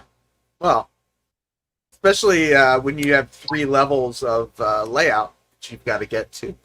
Well, I'm only doing 2 this time. Oh, you are only doing 2? Okay. Only doing 2, but, I'm in twice the space of the room as the last layout, so it's going to be like... More track in general. Exactly. Much bigger yard. I mean, the yard that I'm putting in is actually going to take up this whole wall and then the whole of the next wall. And they're, the walls are almost 20 feet long. So you better start collecting your flex track now, because it's going to take a while to get it all. No, I've actually got a good start. I don't know if you can see the 2 long totes down there. But the top one is full of code 100 and the bottom one is full of roadbed and code 83, which 83 is what I use for all my industrial spurs and stuff like that. So now everybody knows if you're looking for flex track, you know why you can't find any, because Jason's got it all in plastic bins in the corner of his room. And I don't have enough. So Lynn McCurdy says October 22nd, 23rd, and 24th at the fairgrounds is the next train show that him and his club is going to. Cool. Let me just try and read a couple more of these. Tom Strange thing says I'm putting a helix in my neighbor's garage. Sparky says threaded rod. RD0 has moved his live streams to 4 a.m. for the U.S. East Coast viewers. I still don't think I'll be up at 4 a.m. Yeah. Sparky says once the helix is in, makes it very hard to work on the track. It's best to add both at the start. Yeah. Let's see. Watching also Guys Expandables 2, the group of actors in this movie still... Oh, expand... Like, what is he talking about? Let's see. Double track helix uses about 100 feet of track. That's why I used code 100. It's cheaper track that you don't see as much. Yeah. And that's Remember, why he I only use- had max 6 inches. 11 level helix, 300 feet of track. There you go. Jason, have you got all the left-hand turnouts too? Can't find any here. Probably not. So Tim's there's saying, There's a Tim's turnout everywhere. well, it's just, yeah. Tim says he's going to use code 83 instead of code 100. Are you using like 100 in your yards and 83 on the rest of the layout, or are you using 100 everywhere, or what's your... Okay, I'm using 100 on the main lines, 100 on the yard, 83 on all of the industrial spurs. So you get that height, you get that lower height on all your industries and all your, basically your sidings and everything, yeah. So the thing about Walders, if you get a Walders kit in HO, and it's got like a piece of track going through it, like it's the roundhouse, the turntable, machine shop, or whatever the kit is, Walders only builds their kits rated for code 83. Oh, interesting. Okay. Huh. So That's probably, I wonder if that's why I'm having problems over here with it hitting the thing, is because maybe, I don't know if that's code 83 or I actually don't know. Dennis says, I attempted a helix. I hope I'm remembering your name correctly, because if your name's not Dennis and I keep calling you Dennis, I'll be pretty embarrassed. But he said I attempted a helix on my first layout. Disaster. I vowed to never have another one. So I did the helix on the last layout, and there was a couple of times that I had to take it apart and rebuild it because I had some issues, just learning, and that was my first time. But I actually got it figured out. But I'm thinking going the Sparky route this time with the threaded rod with the nuts. You can easily make your adjustments as you need to. right. I mean, to me, that seems like that's the way to go. I don't remember where I first saw that, but it just sounds great as far as adjustments. I know one of Sparky's big issues the first time around, he said, was just going with a cheaper quality wood and then not having the support between each of the supports as well. So hopefully the wood prices will be a little bit lower now, and you'll be able to get a little bit higher quality wood for that also. JT1 checking in, saying hello to everybody. Tim says I have to have a helix unless I win the lottery. Yeah, I know. That's the thing too. Like when I think about putting a layout in here, it's like it'd probably want to be a multi-level layout, but I'm not sure how I would get from one level to the other.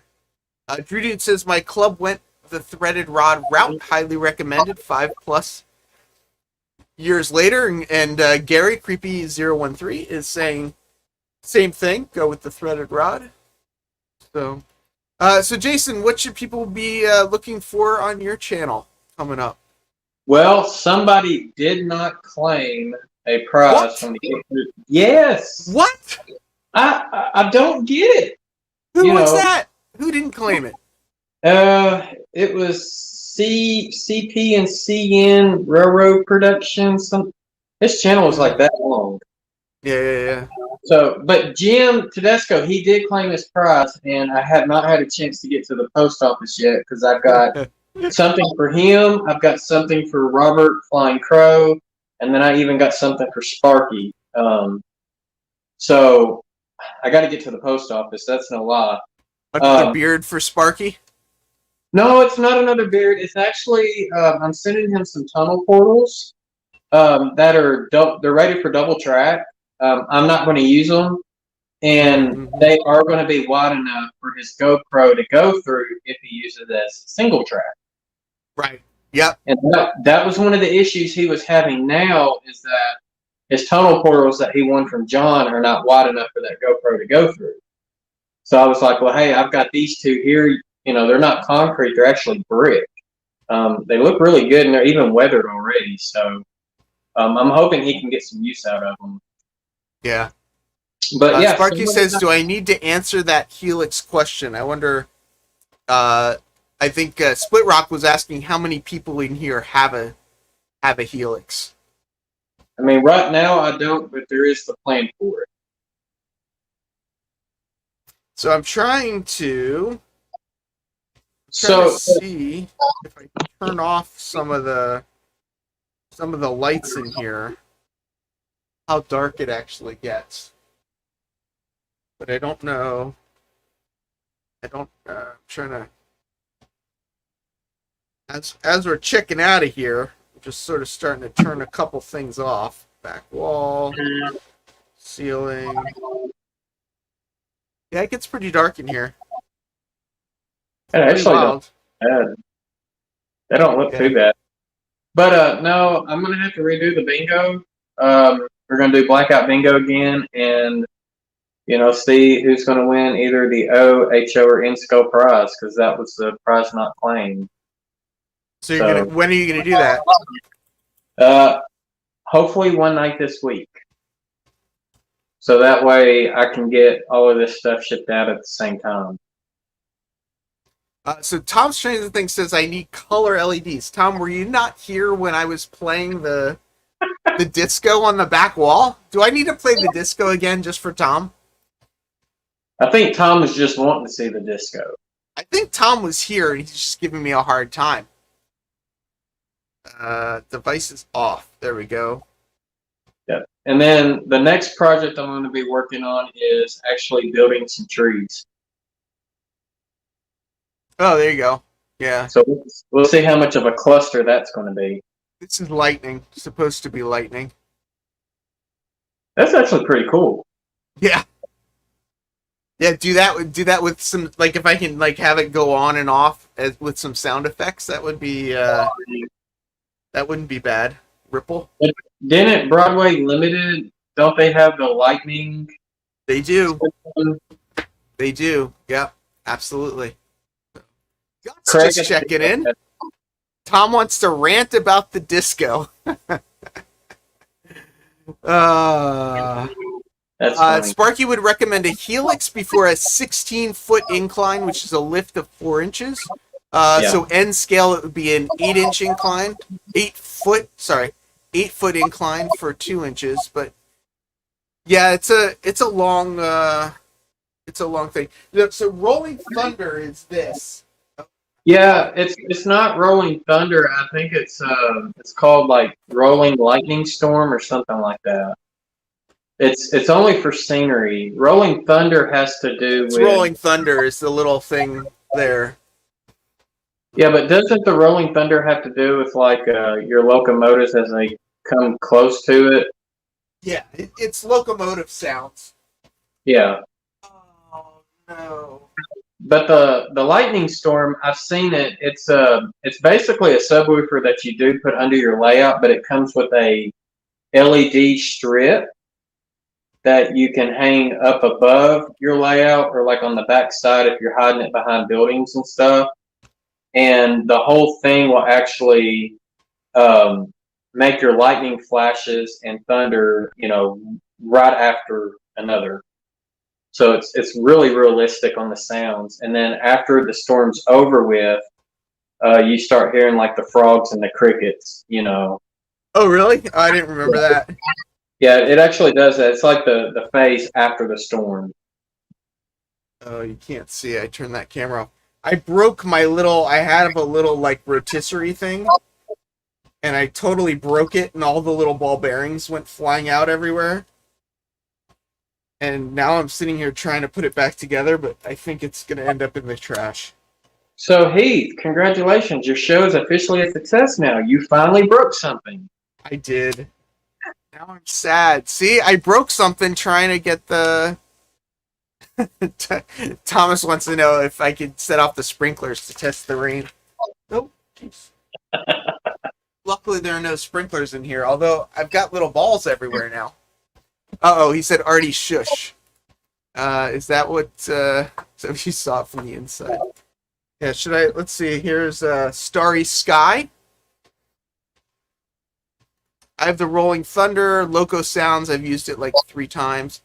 Yeah, I have a bunch of the BLI locos, so hopefully. See, I've only it'll got work. 2. I've got 2, but I don't know if the Paragon 2s work with it or not. I don't know the answer. And Because I'm my missing a ball. See, my Cap Ford is a Paragon 2, and I think my Switcher 1500 is a Paragon 3. I found my balls.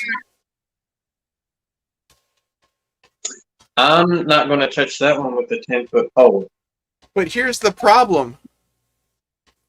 Oh, let's see. So the screw to screw it together is, of course, on the side. That is Velcroed to the piece of wood. So I've got to get the piece of wood off to get to the screw to try and screw it back together again. So Randall Ellison says it's only Paragon 3 and Paragon 4. Okay. See, I've only got one locomotive then, and I'm actually thinking about maybe getting rid of it because I don't like it. What? I don't. I really don't. I am not a fan of BLI either. I mean, if I So- keep it, it's going to get Tsunami 2 put into it because, I mean, I'm not going to be able to MU it with another switcher, you know, because of the way they've got it programmed as far as the momentum and the max speed. And I've tried to go in there to reprogram it, even contacted DLI on it, and it dies on my curved turnouts and number 6s. And Okay. Broadway Limited said if you add a keep alive to it, it voids the warranty on it. They will not work on it if you do that. Well, I don't. Yeah, I like the looks of my BLI locomotives, but I would like to put other decoders in them. Yeah. But some people say they've had great luck with it. I mean, Sparky sent his big boy back like how many freaking times? This Paragon 3 Rolling Thunder sounds best when you rip it out and install a soundtracks to Tsunami. And so on that, the only thing about soundtracks that I'm not happy about, and I have shared my frustrations with George, is there is not a direct connection for a smoke unit. So if I got my Cat Ford that's a Broadway Limited, it has that smoke unit with the synchronized chuck. If I wanted to take the BLI decoder out and put a soundtrack Tsunami 2 decoder in it, I've got to find some alternate way to get that, that smoke unit to work. Yep. And so that's the only reason why I have not tackled that project yet, and that's because I've got too many other projects going on. I mean, if I got to email Nancy, the owner and CEO for Soundtracks, and be like, y'all got to find a way to get smoke units to work with these things, then so be it. But I think they're at max capacity right now on the Tsunami 2s because they've added so many other features into it. So they're probably focusing not on diesel stuff. They probably could care less about steam. you would believe it or not, they do quite a bit with steam. I mean, I know when they they just did the sounds for the 4014 or whatever it was, and yeah, I don't know. See, yeah, Drew Dudes is saying, does any DCC decoders have spoke units in them? there's only two that I know of, and they're proprietary to their brand. That's Broadway Limited, and then the other one being MTHHO. Mm. Those are the only two. Like you could get a Bachman um, or an Athearn, and they don't come with smoke units if they're DCC or DCC with sound, but you can get them as DC with smoke units. And I think Really? Internet's the same way. Huh. Yeah, So it's like you can get the Nick's Trains sound is with the smoke. Nick's Trains is actually live streaming right now, and he's got spoke units and all his stuff. Yeah. Fun. Well, I've only got two that smoke. I've got that Broadway Limited cab forward steam locomotive, and then I have a MTH Alco PA that has a smoke unit in it. Unless it's got bacon flavored smoke, who really cares? I know, right?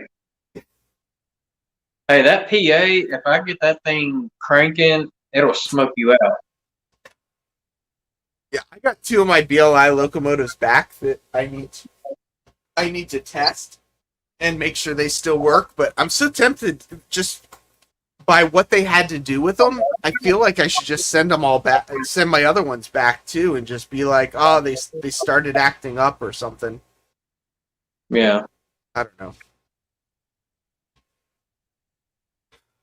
They're back on static so people can see the trains.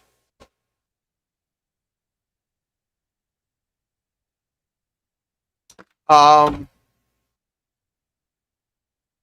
starting to get distracted. I had this Lazy Susan turntable that when I did some product reviews, I would do them on them, and I just dropped it on the floor and completely broke it. So now I'm all bummed about that. So Yeah, I need to get me one of those. I don't have one. there's a UK company that has a water-based smoke unit that connects to a standard DCC decoder. Come on, Gary, you threw it out there. Now you gotta find the manufacturer for us. Yep. Yeah, that is the thing with the smoke units. The smell can be a little bit of a concern. Well, okay, so like on a steamer, you get like puffs of smoke, right? Right. As it's going. And of course, if you're going at fast speed, you got puff, puff, puff, puff, puff. The diesel is just continuous. And it doesn't matter if you're going at a speed step 10 or a speed step, 50. It's just continuous, straight plume of smoke. Yeah, I was just watching an Eric's Trains videos, and he was talking about. You like this one? Yeah, that's funny. And he was talking about some of the Lionel Vision lines or whatever have 3 smoke units in them. Yeah. Just like that's so much smoke. I don't know. Well, I know O scale, Big Boy, and Challenger has 2 smoke units in it. Yeah. Oh, And then so Split Rock says it is available at the Bay Area Train Show. I don't know if he's just making stuff up or if that's really true, but that'd be pretty funny if it was true. Smell was an issue at drag racing events. Then the fuel guys use strawberry or peach or cherry smell to the fuel, so you smell those when they are testing their rebuilt motors, or as they're testing. Huh. Yeah, I've seen Lionel has other things that smoke as well. Smoke and caboose, yeah.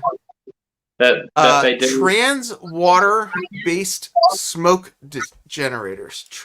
Hold on. Now I gotta find this. Trans water. Trains water-based smoke generators, not trans. What? You're leaving out the I. Oh, jeez. Trains. Nobody ever accused me of being able to read. Okay, Key Model World. PRS smoke generators. What do you think, Jason? Is this what you're looking for?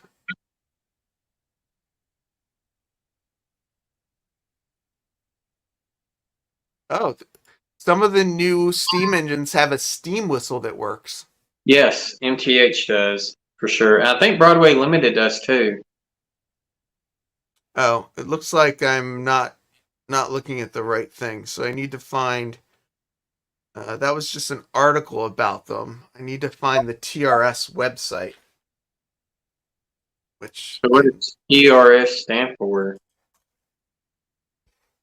That's what we need to know. hmm.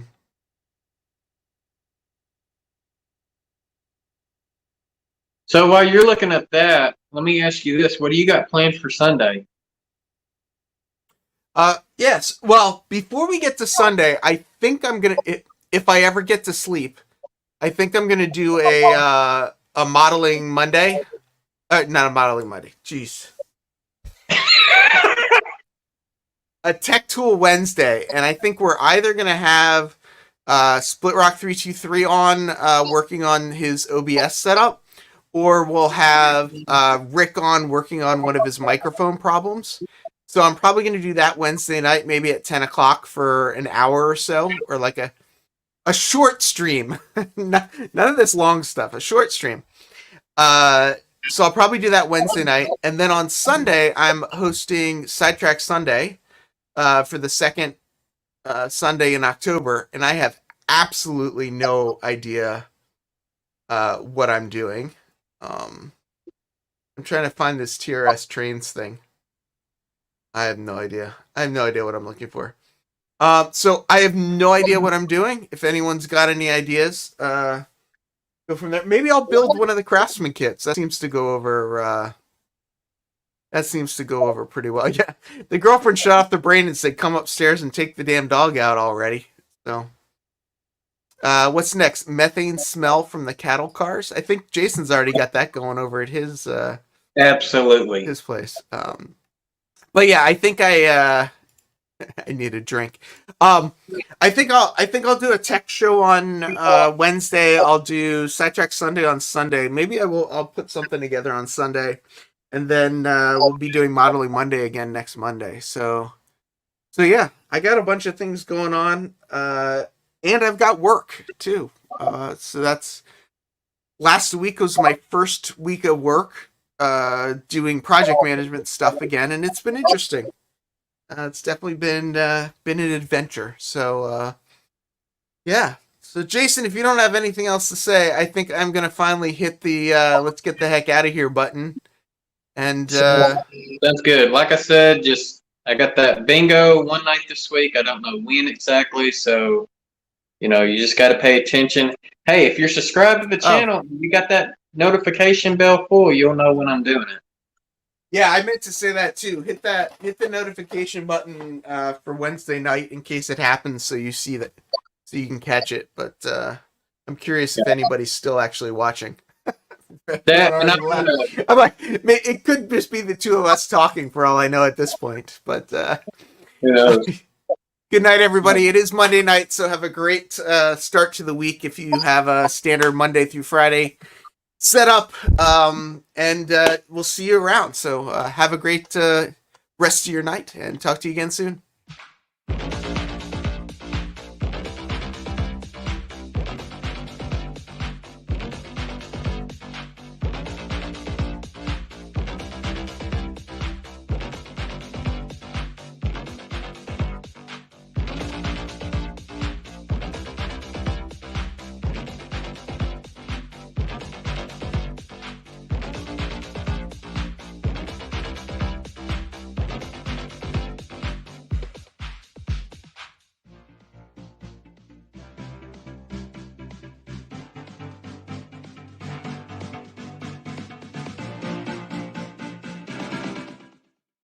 Humanity. About humanity.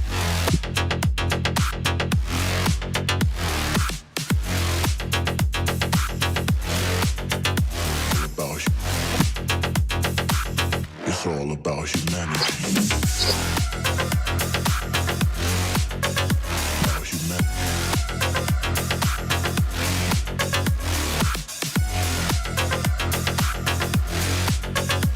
About